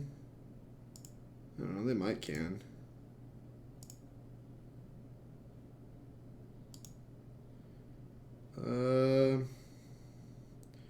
Take 6. So if we block like this, they only have 1 spell. I'm just gonna hope they whiffed. That was my plan. I'm just gonna hope they whiffed. They didn't. I knew they didn't, but... Alright. So we try to save one of our creatures? I don't think we do. I think we just like kill this. Alright, there you go. There's a stack. Bleh. Alright, still going to need to draw some Revelers. Down to 26 cards. 4 Revelers left in the deck. I don't know what our odds are, but hopefully they're good. And we have a couple of redraws too. We have, I think, 2 light up the stages.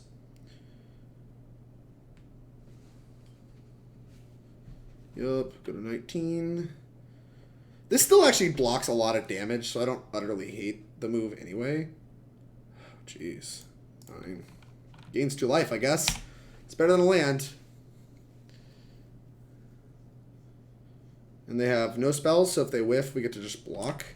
I think I am going to block if they just attack out. We're going to block the Witch Coil Weird. Yeah, this makes sense. Alright. Some Revelers. Reveler. Monastery Swiftspear. That keeps me alive. Although we died a Bolt now. But they have to whiff eventually, right?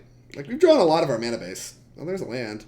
But They played that land super quick, so that means their other card in the hand probably isn't super good.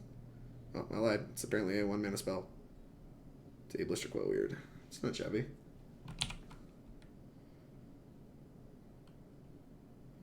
Attack. Put me to 3. Alright, we have to draw it here. We got one more step. One more look at it. Bolts. That gives me another look. Right? I think it gives me another look. I think.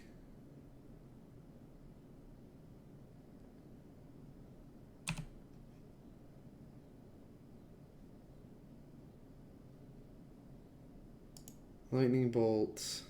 Oh no, let's cancel. Let's go to blocks. Block here, block here. Okay, and then we bolt one of these, go to 5. And then if they play a spell, we don't die. So we were dead to a Dragon's Claw there. Oh gosh. Oh no, what is it doing? Not dead.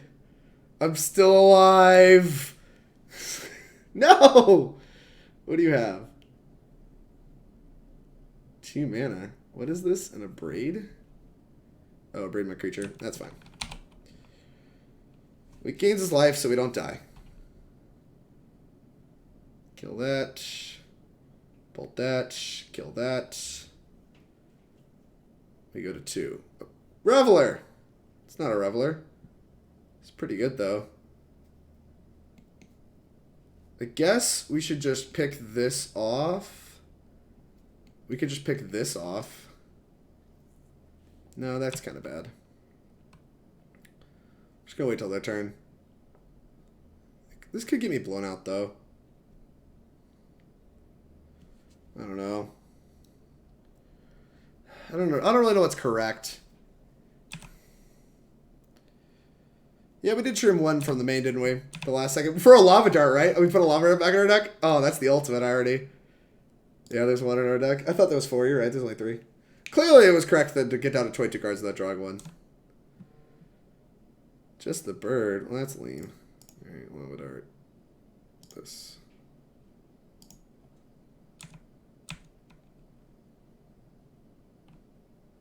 Yeet. You're at 37. I got a 4. I got a 1. It's probably incorrect to let myself go to 1, but it does give me like better blocks in the future. You can't bolt me. Yeah, thank you. You realize you cannot bolt me. You should just bolt this creature then if you drew a bolt. Maybe they drew a creature and don't want to play it. Oh no! I think that ends the fun. I guess we should have shot the bird, huh?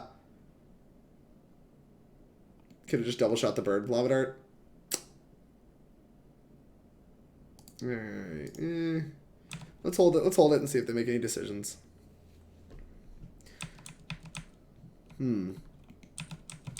Yeah, maybe shooting the bird was right.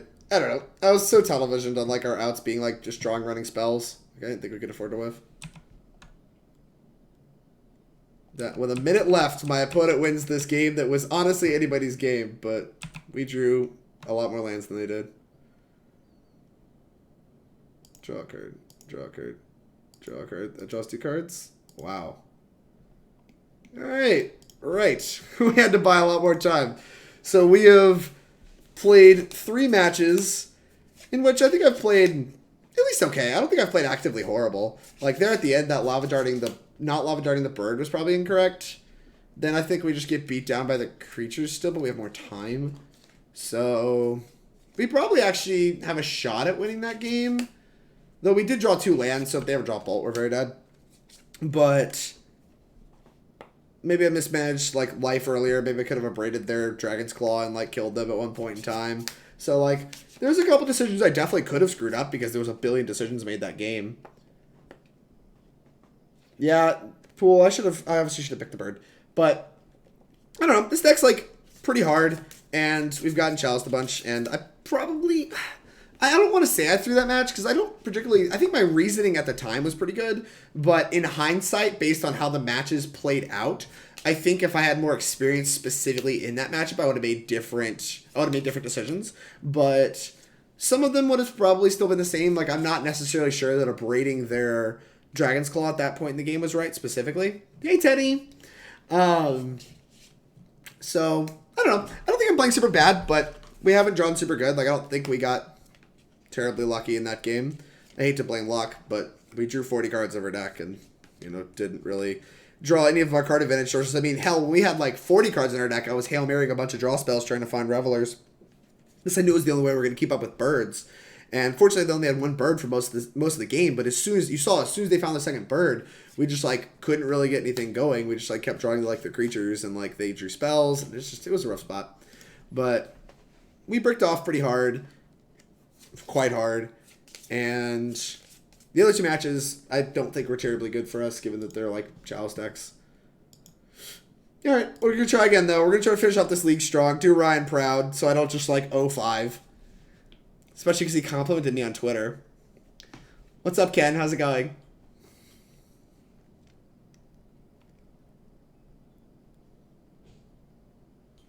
They even screwed up that one looting, right? And, like, we still just, like, couldn't get there. That was frustrating.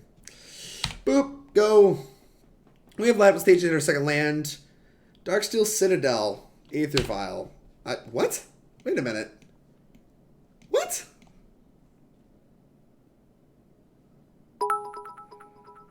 Hey, Jenny, more ape noises. Woo-hoo! How's it going, girl? Thanks for the bits. I appreciate it. Opponent always plays Jake. I don't know what's going on, Eating. Yeah, Are they gonna, like, violent a Midnight? Like, what are we doing here? Oh my god. I don't know what to do. I'm probably just gonna like Morphose Bolt Light. I could just... Yeah, no, I think that's a little bit better. Try to get the damage going. Red, Morphose. Now I'm going to Swiftspear. Am I? Yeah, I think I'm supposed to Swiftspear, and I think I'm supposed to Bolt, which is awkward given that we have 2 light up the stages, but missing out on damage this turn seems incorrect. Like, we can still assemble something. Like, basically, if they interact with our stuff, we still have light up the stage to grind, but otherwise, like, I kind of just want to get them done. I don't really know what's happening, but it looks like if you're Aether Vial, you're just a creature deck, right? For sure. Inkmoth Nexus. Affinity with Aether Vial. You're going to Vial onto an Arcbound Ravager? I don't understand. We're probably going to die to it. I just want to play... What I've learned from this league is I want like 7 Shenanigans on my board. I just want the set. We're going to kill them all. What are you doing? Hey, a Lava Dart. That does the thing that I wanted to do.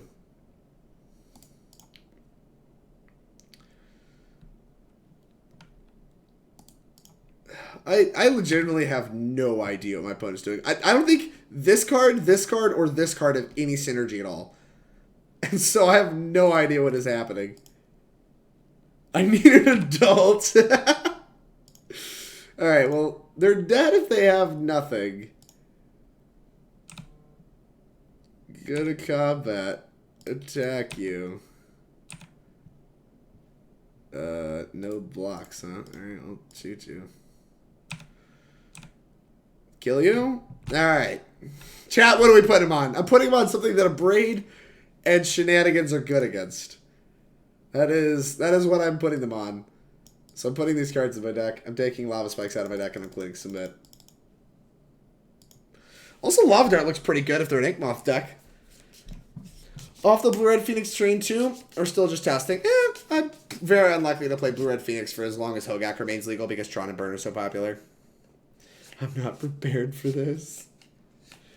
Wait, play a Surgical so I can see what that pile of garbage is? That's smart, Eating. I should have put a Surgical in my deck. You guys, okay, you're right. I'm sorry. I didn't think about it. That was a missed opportunity, to say the least. There's no way I'm mulliganing against Shenanigans, right? There's just no way. Keep. I don't know the universe where we're mulliganing Shenanigans, but it's not this one. This card's kind of mopey. Although I do need to get my second land. Maybe I should have shipped the Bolt.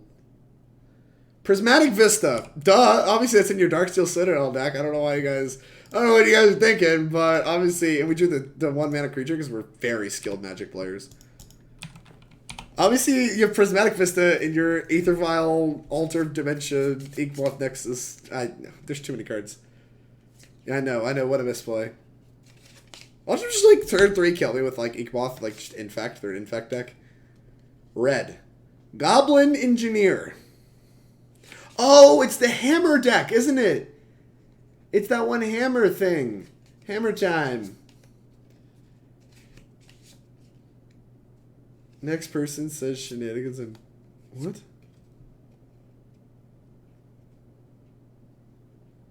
Oh, obviously Metallic Mimic is what we're grabbing. What are you doing? Ah! Oh, I don't understand. We drew perfect though, so we're probably never gonna get to see their deck. Red. I just don't understand, chat. I don't understand.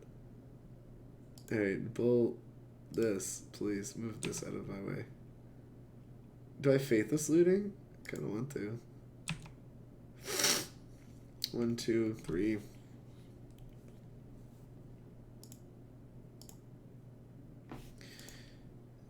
Alright. Combat attack. Alright. So for not Shenanigansing next turn. Okay. Copperline Gorge. I'm... Scrap Trawler. Okay. I'm on board. Move this out of my way, please. Oh, it returns Mimic to their play? Hand? Fine. It's an artifact. It gets blown up.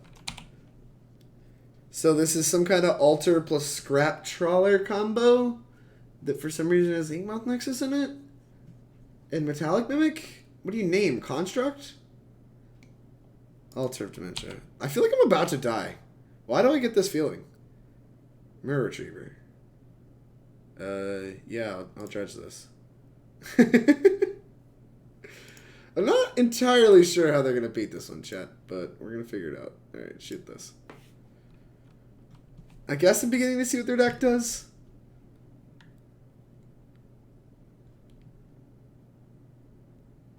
I wonder if they're going to keep playing. I can't imagine they are. This card does not seem the most beatable. I'm pretty sure this only costs 2 mana. Alright, give me the Shenanigans back. Sure, we'll go to combat attack for 2, and I'll let you block. Sure. I kind of want to keep playing. I just want to keep playing and see what they do. So they can Trawler. If they can find a way to kill it, they can get Altar back. Oh no. I think they're like an Altar away from winning now. Okay. So many decisions to make. I'm pretty sure if we attack...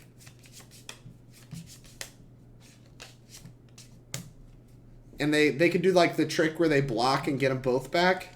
So we have to kill one of them. At least. Kill it, dredge it, kill the other.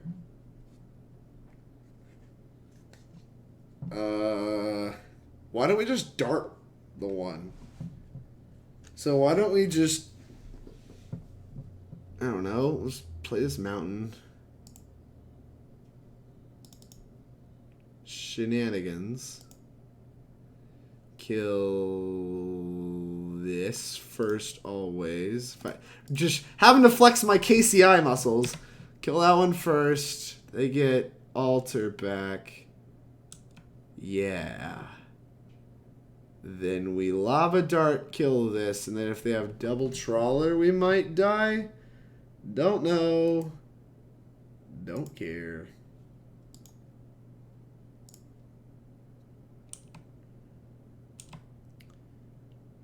Alright. Can we just kill them? Is there a chance we can kill them? So if we looting, that puts it to 4, 10, and if we draw... I guess we could do it off the... No, we can't. If we draw Dart in the top cards, then we win. So we're gonna do that. We'll play technically correct. Oh, don't want the Shenanigans? No. No. Tilt. Goodbye. Goodbye. Alright, put you to 2. Find a way to kill me this turn. I don't know if they have a way, but maybe they do. Let's see what you got.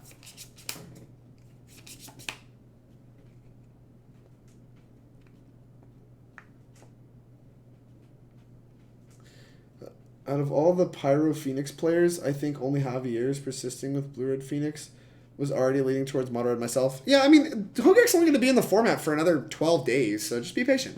The second that Hogak is gone, you best believe I'm sleeving my Is It Phoenix deck back up. It's not close. But for the tournament this weekend, there's no way I can justify playing Is It Phoenix, which is frustrating. Trust me. It's my favorite deck that's existed in a long time. I could play hours of it and have, and would love to do so again, but it is just not, it's not sensible. If you had surgical, you know what's funny is that like you guys said bring in surgical, and surgical would have been good. Surgical actually would have like had text and been like very good. All right, so we beat that deck. So obviously, since we beat our Aether Vial, Altar of Dementia, Inkmoth Nexus opponent, our deck's broken. So thank you all for listening. I really appreciate y'all being here. We broke the modern format, and let me just move this right there. And yeah, yeah, deck's busted. I don't know. Clearly the display of power there. We beat every single artifact deck we ever play because our deck's just insane against artifact decks. And yeah, we're just great. Just join the match. Let's take one more victim for our busted deck. It's a bummer since I have an upcoming MCQ this weekend and Hogak's still legal. Yeah, I'm so sorry, Turbo. Trust me, like I said, would much rather be playing Phoenix in Richmond, but it's not what we can do. It's not what we out here to do. This hand is pretty bad, but once again, we have a Swiftspear, 2 Morphoses, Islet, keep it. Zachary Woodhouse. Oh no, not the mirror again. Burn. Well, I have 3 Dragon's Claws for you. Jess, you still in the chat? Dragon's Claws. Important, because Burn is in the format. This is something that she didn't know. So that's make sure to let her know that Dragon's Claw is an important part of the format. It's goblins, not burn. That's a bold call, Preacher. It's a bold call that it's goblins, not burn. Have you tried and compared Prowess versus Red Phoenix? I have. That's what I'm doing right now. I think that now that people are chalicing that Red Phoenix is probably a little bit better. Going into the weekend of GP Minneapolis, I think Ryan was absolutely correct, and playing this deck was genius. I think if people are going to adjust and play Chalice decks, then you'd much rather just have the Snare Thopter in your deck you can beat these Moby decks down with. So I would probably lean more towards Mono Red Phoenix, especially because the 4 Bedlam Revelers have just felt horrible. Just horrendous. And like I'd much rather, like if I'm going to have a clunky thing in my hand, I'd much rather be like a 4-mana bird. It's goblins, not burn. It can still be goblins. No, it can still be goblins. They've played only goblins cards thus far. It could be Mardu goblins. I don't know what you get out of white, but it could be Mardu goblins. All right, we can't beat an Eidolon in a million years. Can you imagine having to Lava Dart an Eidolon to kill it? Oh no, they're about to kill my thing. This sucks. And we can't play a 3/4 for like a million years. Yeah, I'm just going to bolt it. Yeah, that's fine. Okay, fine. I can't imagine this matchup in the main deck is very good. Right. Right. Right. I think we're dead, Jet. You've ever Dismember an Eidolon then win? Can't say I have. Cannot say I have. I think I've double bolted a Rurikthar though. And won. The old take 12Zs. Boros Charm, does this kill me? Puts me to like 4. Alright, fine. least we know we're not drawing a land, I guess. Faithless Looting.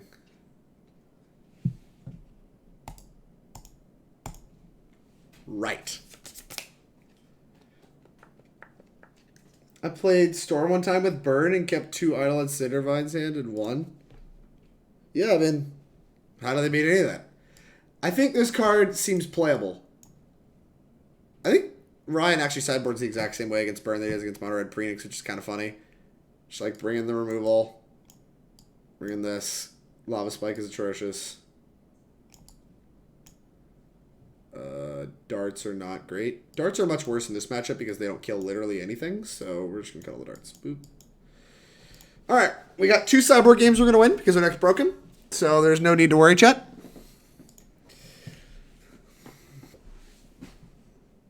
Yes. Wow. Like, it's tempting to keep because it has removal spells, but it just doesn't have a clock. Mulligan. I guess we're looking for something that doesn't have 5 lands. Right. Clearly Dismember is strong. I mean, just Dismember. 1-3 Tarmogoofy. Please, the 1-4 dream is live. Hey, Jenny. Play Burn? I'm not playing Burn. Oh my god, fine, I'll play Burn. I'm not doing it today, though. I'm not playing Burn today. We'll play it next week. Thanks for the $10. I really appreciate the donation. Send me a list, Jenny. Send me a list to play Burn. Do we mull to 4 or we have to mull to 4, right? 2 lands Dragon Claw. Keep. Keep. Keep. See ya. It's gotta go.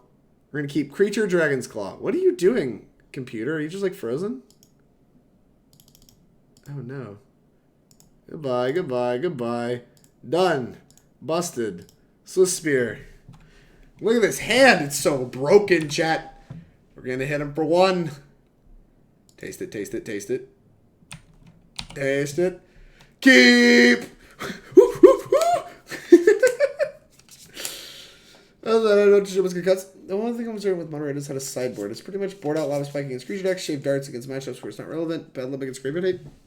You don't cut Bedlam often. A lot of times what you need to think about is cutting Bedlam against where like spots where it's too slow and card advantage doesn't matter. Because it's just like a clunky card. And like if you don't need to refill, it just like doesn't particularly matter. Alright, what we got? Draw us, recover us. Yes! Okay, that's step 1 towards recovering our card advantage. Okay, that's a lot of lands, shit. That's a lot of lands. I mean, we're not blocking, so let's get in there. Yeah. If they play an Eidolon, then all of their spells gain us a life and deal 2 damage to them. That's pretty sicko. Shock. They didn't shock. They're probably just gonna bolt my Swiftspear. No. Leave Swifty alone. What are you doing? Step 2 is draw looting. Yeah, step 2 is draw a non-land, which Goblins can help us do. Goblins can help us do. Another Dragon's Claw. Okay, chat. Okay. You don't hate to see it, chat. Here's another Dragon's Claw. Okay. Deal 2. Do you ever shave looting / light at the stage? I think those spells in general are going to be better than Reveler, but like in the Hogak matchup, Ryan has cut Revelers and lootings in the past. Yeah, we're going to win. No, don't path me. No! Why would you have that in your deck? No. Oh, no. It'd be even worse if it's something that destroys an artifact. Please don't leave. Leave my Dragon's Claws alone. I worked hard to bolt a 4 to, like, hopefully maybe win this game. You bolting me? You have to just bolt them. The Swiftspear, right? Yeah, that's fine. Oh, gosh. Always. Oh, gosh. Yes. Oh, no. Yes. I guess I need to, like, un-F6. Bolting me looks pretty embarrassing, but this creature is in my way. Manamorphose? Alright, that gains 2 life. You don't hate to see it, chat. You don't hate to see it. Alright. These. Yes, dude. Always yes, always yes, always yield. We're going to win on this mull 4, hopefully. Back at 20. We're drawing cards off this Goblin Guide. We're going to play this and crack it. Oh, wait, stop. Oh, gosh. There we go. Spell. That's a Faithless Looting. Gains 2 more life. Back at 20, and they're at 14. Something with text, please. Goodbye. Crash through. This might be a spew, but I don't want to gain the life before they have the potential to play like an Eidolon or something. Playing an Eidolon does seem kind of dumb, but... Alright, back down to 1 card again. So hopefully they're going to draw some more cards with their Goblin Guide again. Hey, thanks for the follow, Wolf. Alright, deal 2 to us. Fine. 2 mana deal 2 resolves. Let's look at all this spew. Monastery Swiftspear. We need to draw bolts and fast. Removal spells, please. Terrabot, thank you for the follow. I really appreciate it. Overturf's a genius. No kidding.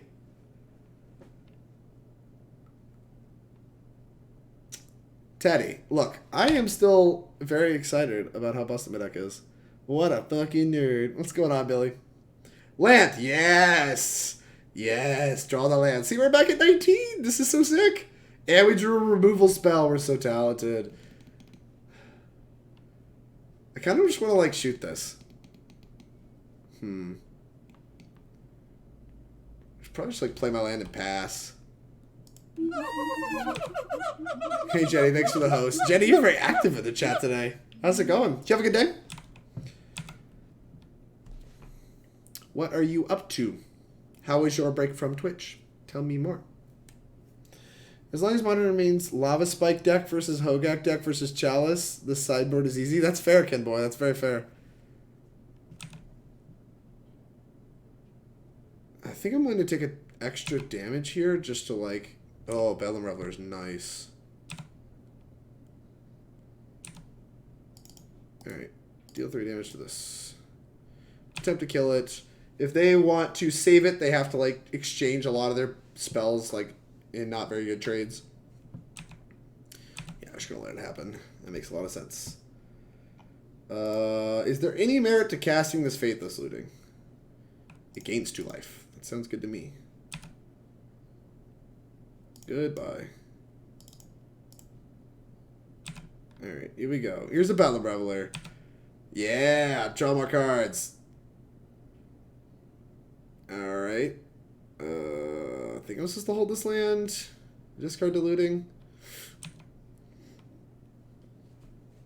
We're at 22. We're back above 20 again, so this game does not seem to be going in our young burn players' favor. And they've drawn us 2 cards off of Goblin Guide, so it's like we were on a Molda 6 instead.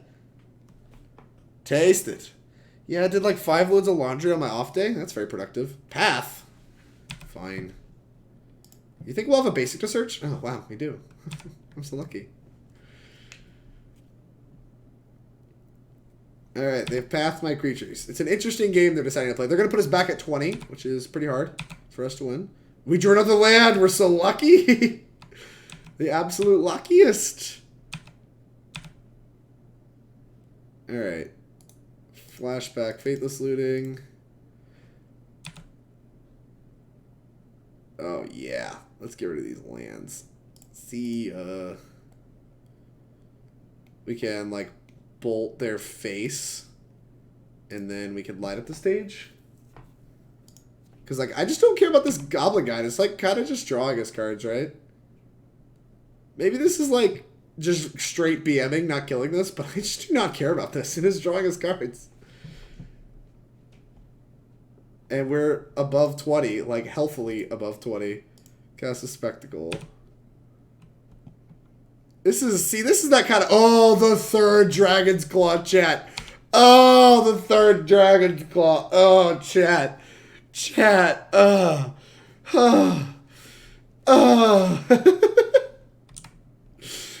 You'll love to see it. Draw me another card with this Goblin Guide, too. Oh, Soul-Scar Mage? I guess I'll take that one. I guess their plan now is to become burn control and kill every creature in my deck.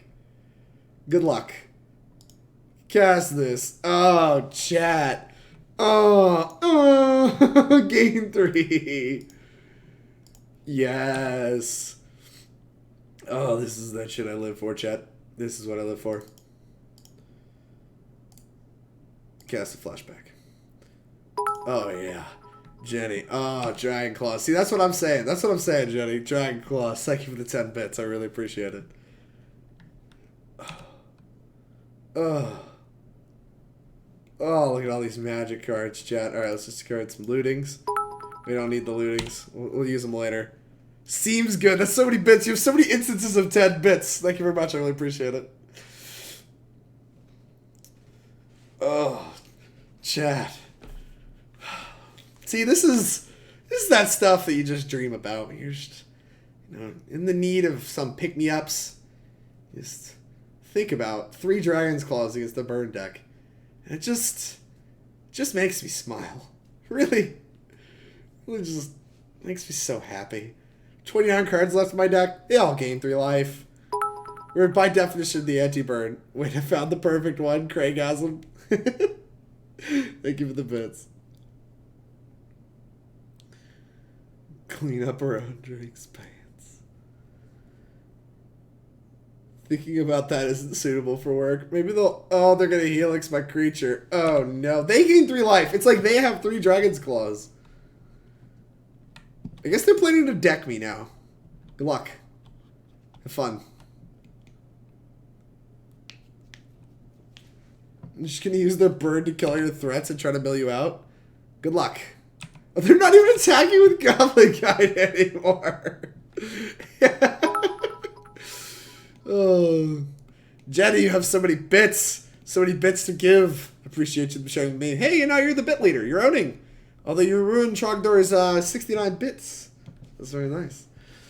I mean, I'm down to just take draw steps. I'm cool. We're chilling.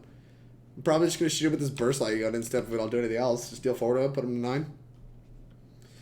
I will become the burn deck, chat. Look at me. I'm the burn deck now.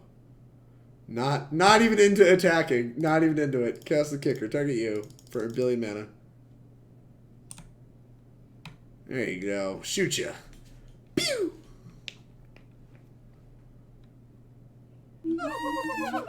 Rossum! Thank you for the raid. We're doing some dirty things to a burn player at the moment, so I apologize. What you're coming into is not suitable for work. But how was your stream?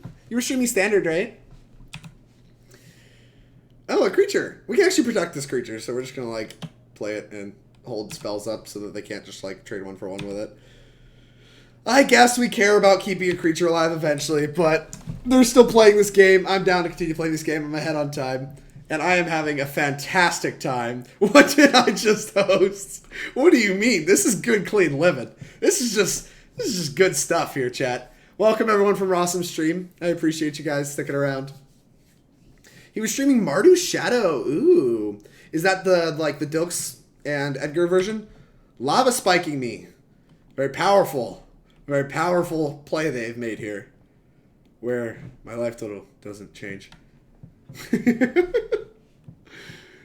Lava spike. Oh, they're just trying to light up the stage. That makes sense. I will go to 42. What'd you hit? A Searing Blaze. That kills my creature. Oh no. Oh no. It's not that ambitious. They played a land for turn, I think. Yeah, I think they played this thing. Oh, am I F6? No, I'm not. Okay. Deal 3 damage to this. Put stuff on the stack. Gain a bunch of life. Oh, gosh. Then probably just gonna, like... I don't know. What, like, dart them? Doesn't particularly matter, right? I guess we just bolt them and deals more damage. Like, we don't care about killing on island. We don't care about any of the creatures for the rest of the game. They're just not going to kill me from 51. So, we're alright. Alright, gotta finish some homework. Have a good stream. Thank you very much, Rossum. I really appreciate it. It means a lot. You're at 39 life. Alright, your Searing Blaze resolves.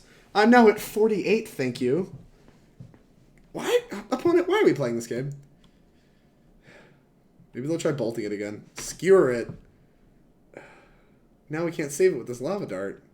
Fine. You got it. You 2-for-1'd it. I'm at 51. I wonder if they know I have 4 Revelers in my deck. I don't know what their plan is to beat that. But I guess we're down to 26 cards. Their deck me plan is going at least moderately okay. Discard these 2. Bolt you, put you 2/2. Oh no, I'm so dumb. I kept the lineup stage thinking I was looking for Reveler, and they're at 2. Whatever. I want to stay here as long as possible. I'm having the time of my life being at 60 against Burn.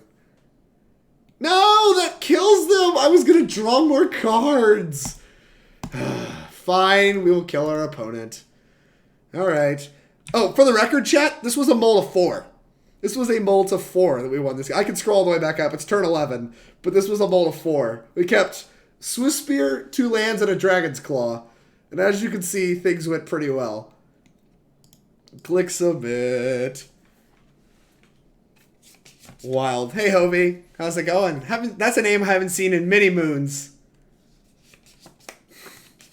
Put not suitable for work tag on your raunchiness. That's very fair. Very fair. We could have kept going with Reveler. I know we should have just kept going. I needed to post that on Twitter. I should have. I'll maybe post a replay later. I've been busy. That's excellent. I hope your life is going well. Yeah, this is the last match of this league. We're not doing terribly great. We ran into a lot of chalices, and we lost the mirror. It was an insane mirror, too. Dragon's Claw makes for stupid mirrors, but... Oh, you got a clip? There you go. That'll be a good clip. 3 light up the stage does not beat Burn, especially without a creature on the draw. There's just much better 6s. This is a hand I'm a little more into. Multiple removal spells for their creatures, as well as a creature of our own, is pretty attractive. Oh gosh, after that game, I just want to mulligan the Dragon's Claw. I think I'm willing to keep this. I'm going to ship the Morphos, because they're not necessarily guaranteed to get a second land before they get to play an Eidolon. You are pretty attractive. Oh, thank you. Listen to GP Shadows? Yeah, this is Ryan Overturf's list in the GP, because Ryan Overturf is very smart. Alright, they have Goblin Guide again. Hopefully they'll still unmulligan us. Would not mind hitting land drops.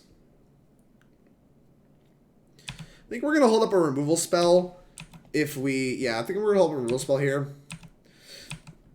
I just don't think we're the aggressor in this matchup, especially on the draw. So I'm just going to play my land and pass. I'm going to let them attack with Goblin Guide, and then we're going to shoot it. Although, if they have the Eidolon, they get to play it before combat to force us to shoot their Goblin Guide, but without taking 2 damage, because they'll look at maybe a land I don't think is worth it for 2 life. So, oh, they should have another Goblin Guide. Oh, okay. Oh, okay. Be like that sometimes, I guess. Alright.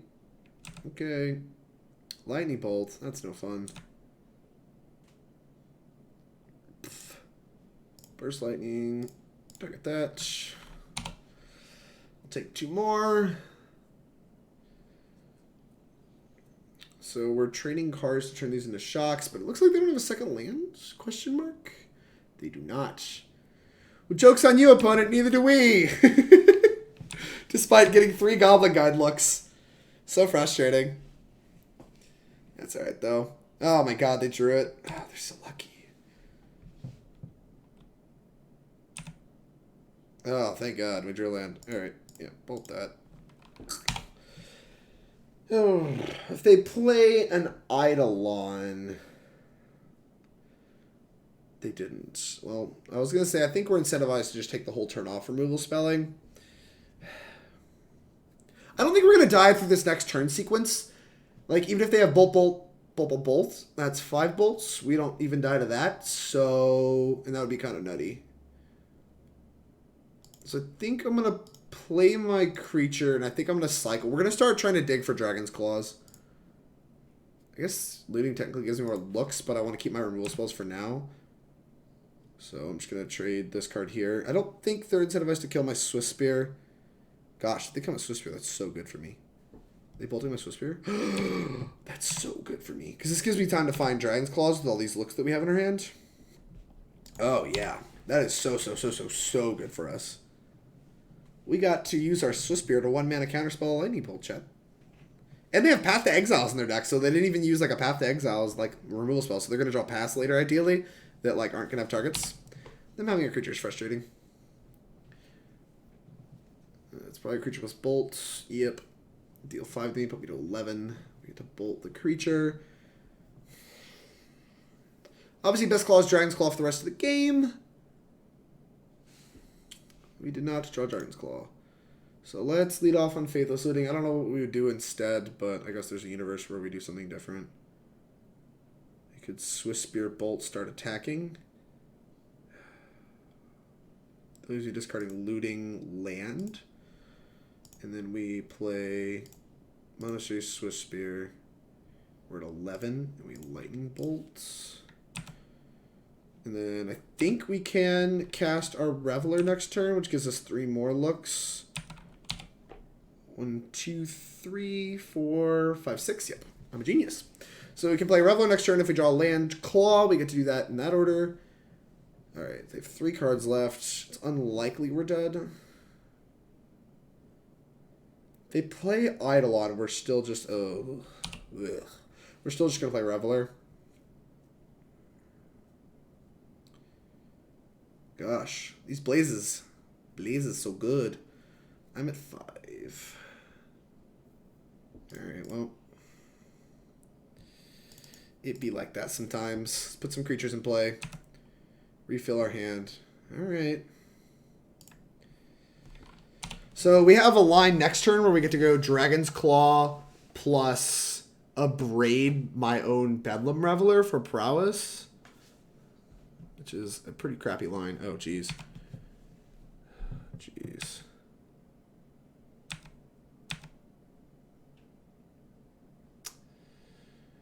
Well, that's bad.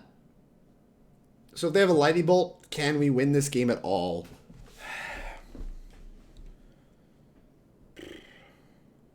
That sucks. Yeah, we can't win if they have a Lightning Bolt, so... I don't know. Always yield, always yield. Okay. Am I done?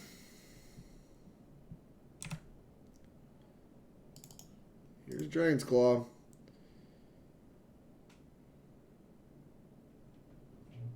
Think we're going to play around them drawing a creature.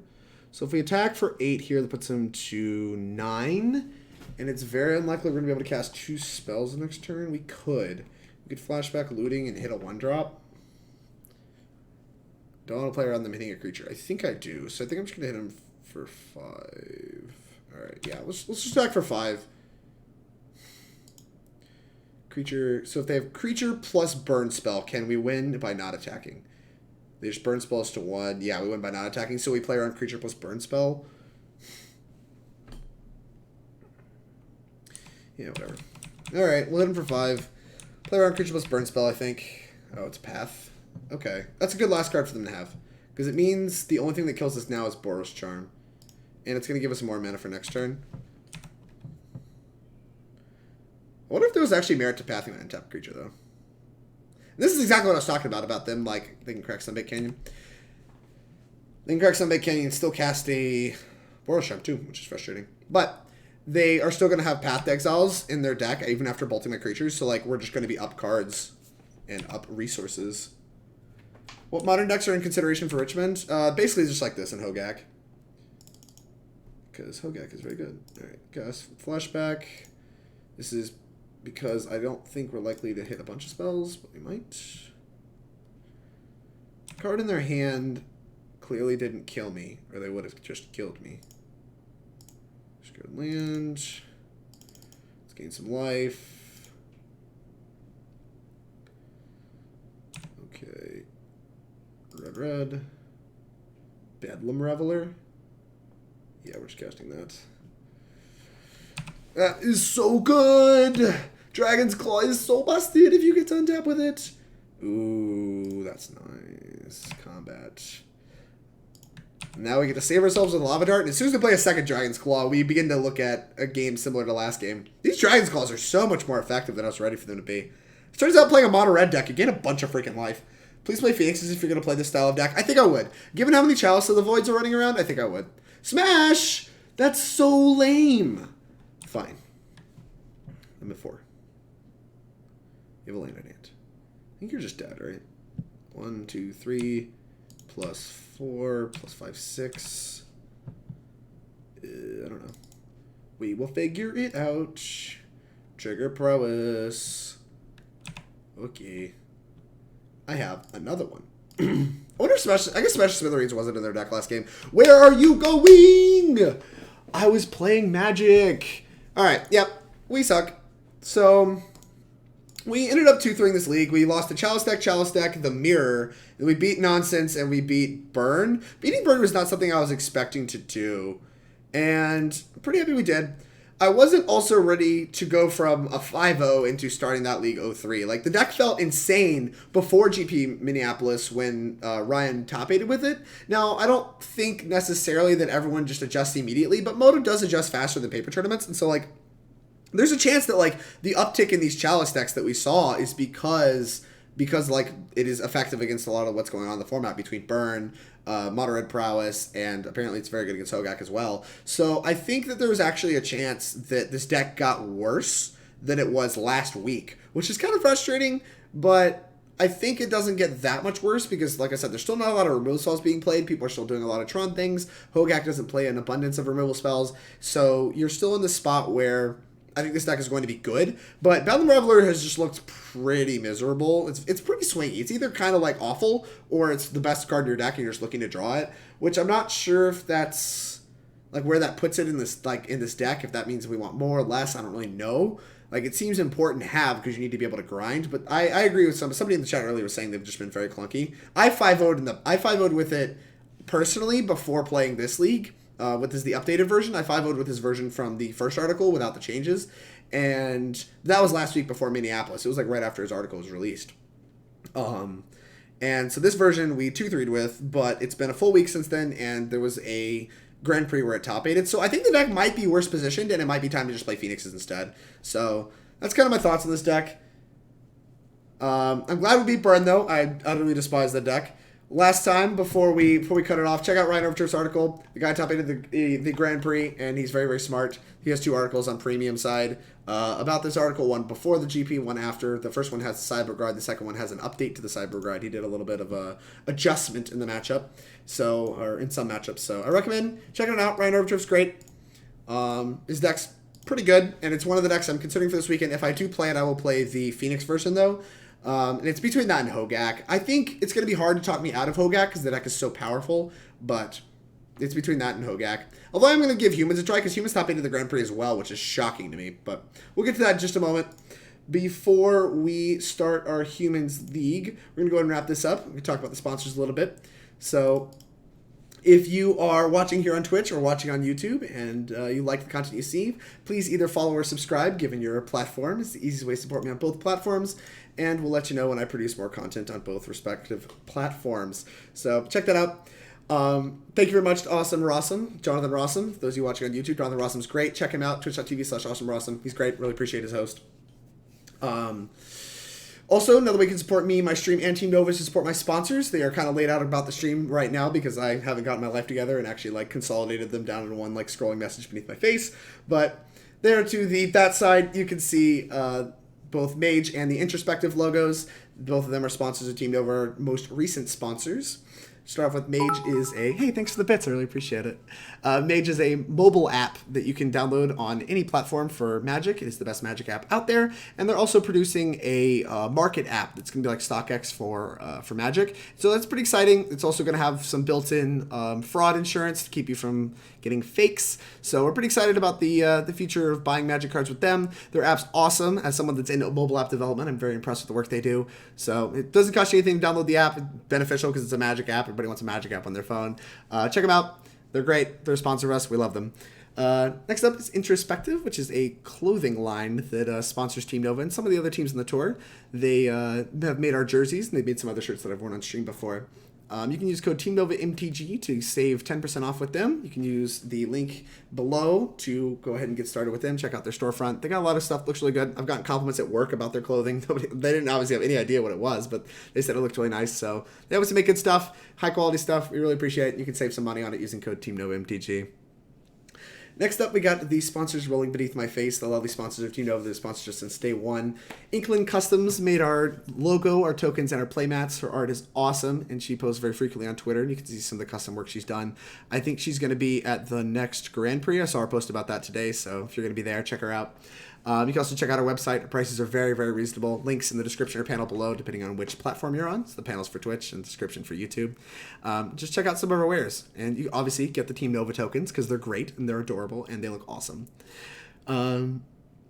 Next up, we got the End Games, which is a store in Charlottesville that is local to one of our players. They do support us by allowing us to buy and rent cards from them at a discount, and you can as well. You can use code TNOVAMTG for 10% off your orders with them. They do have an online storefront that you can check out, link below.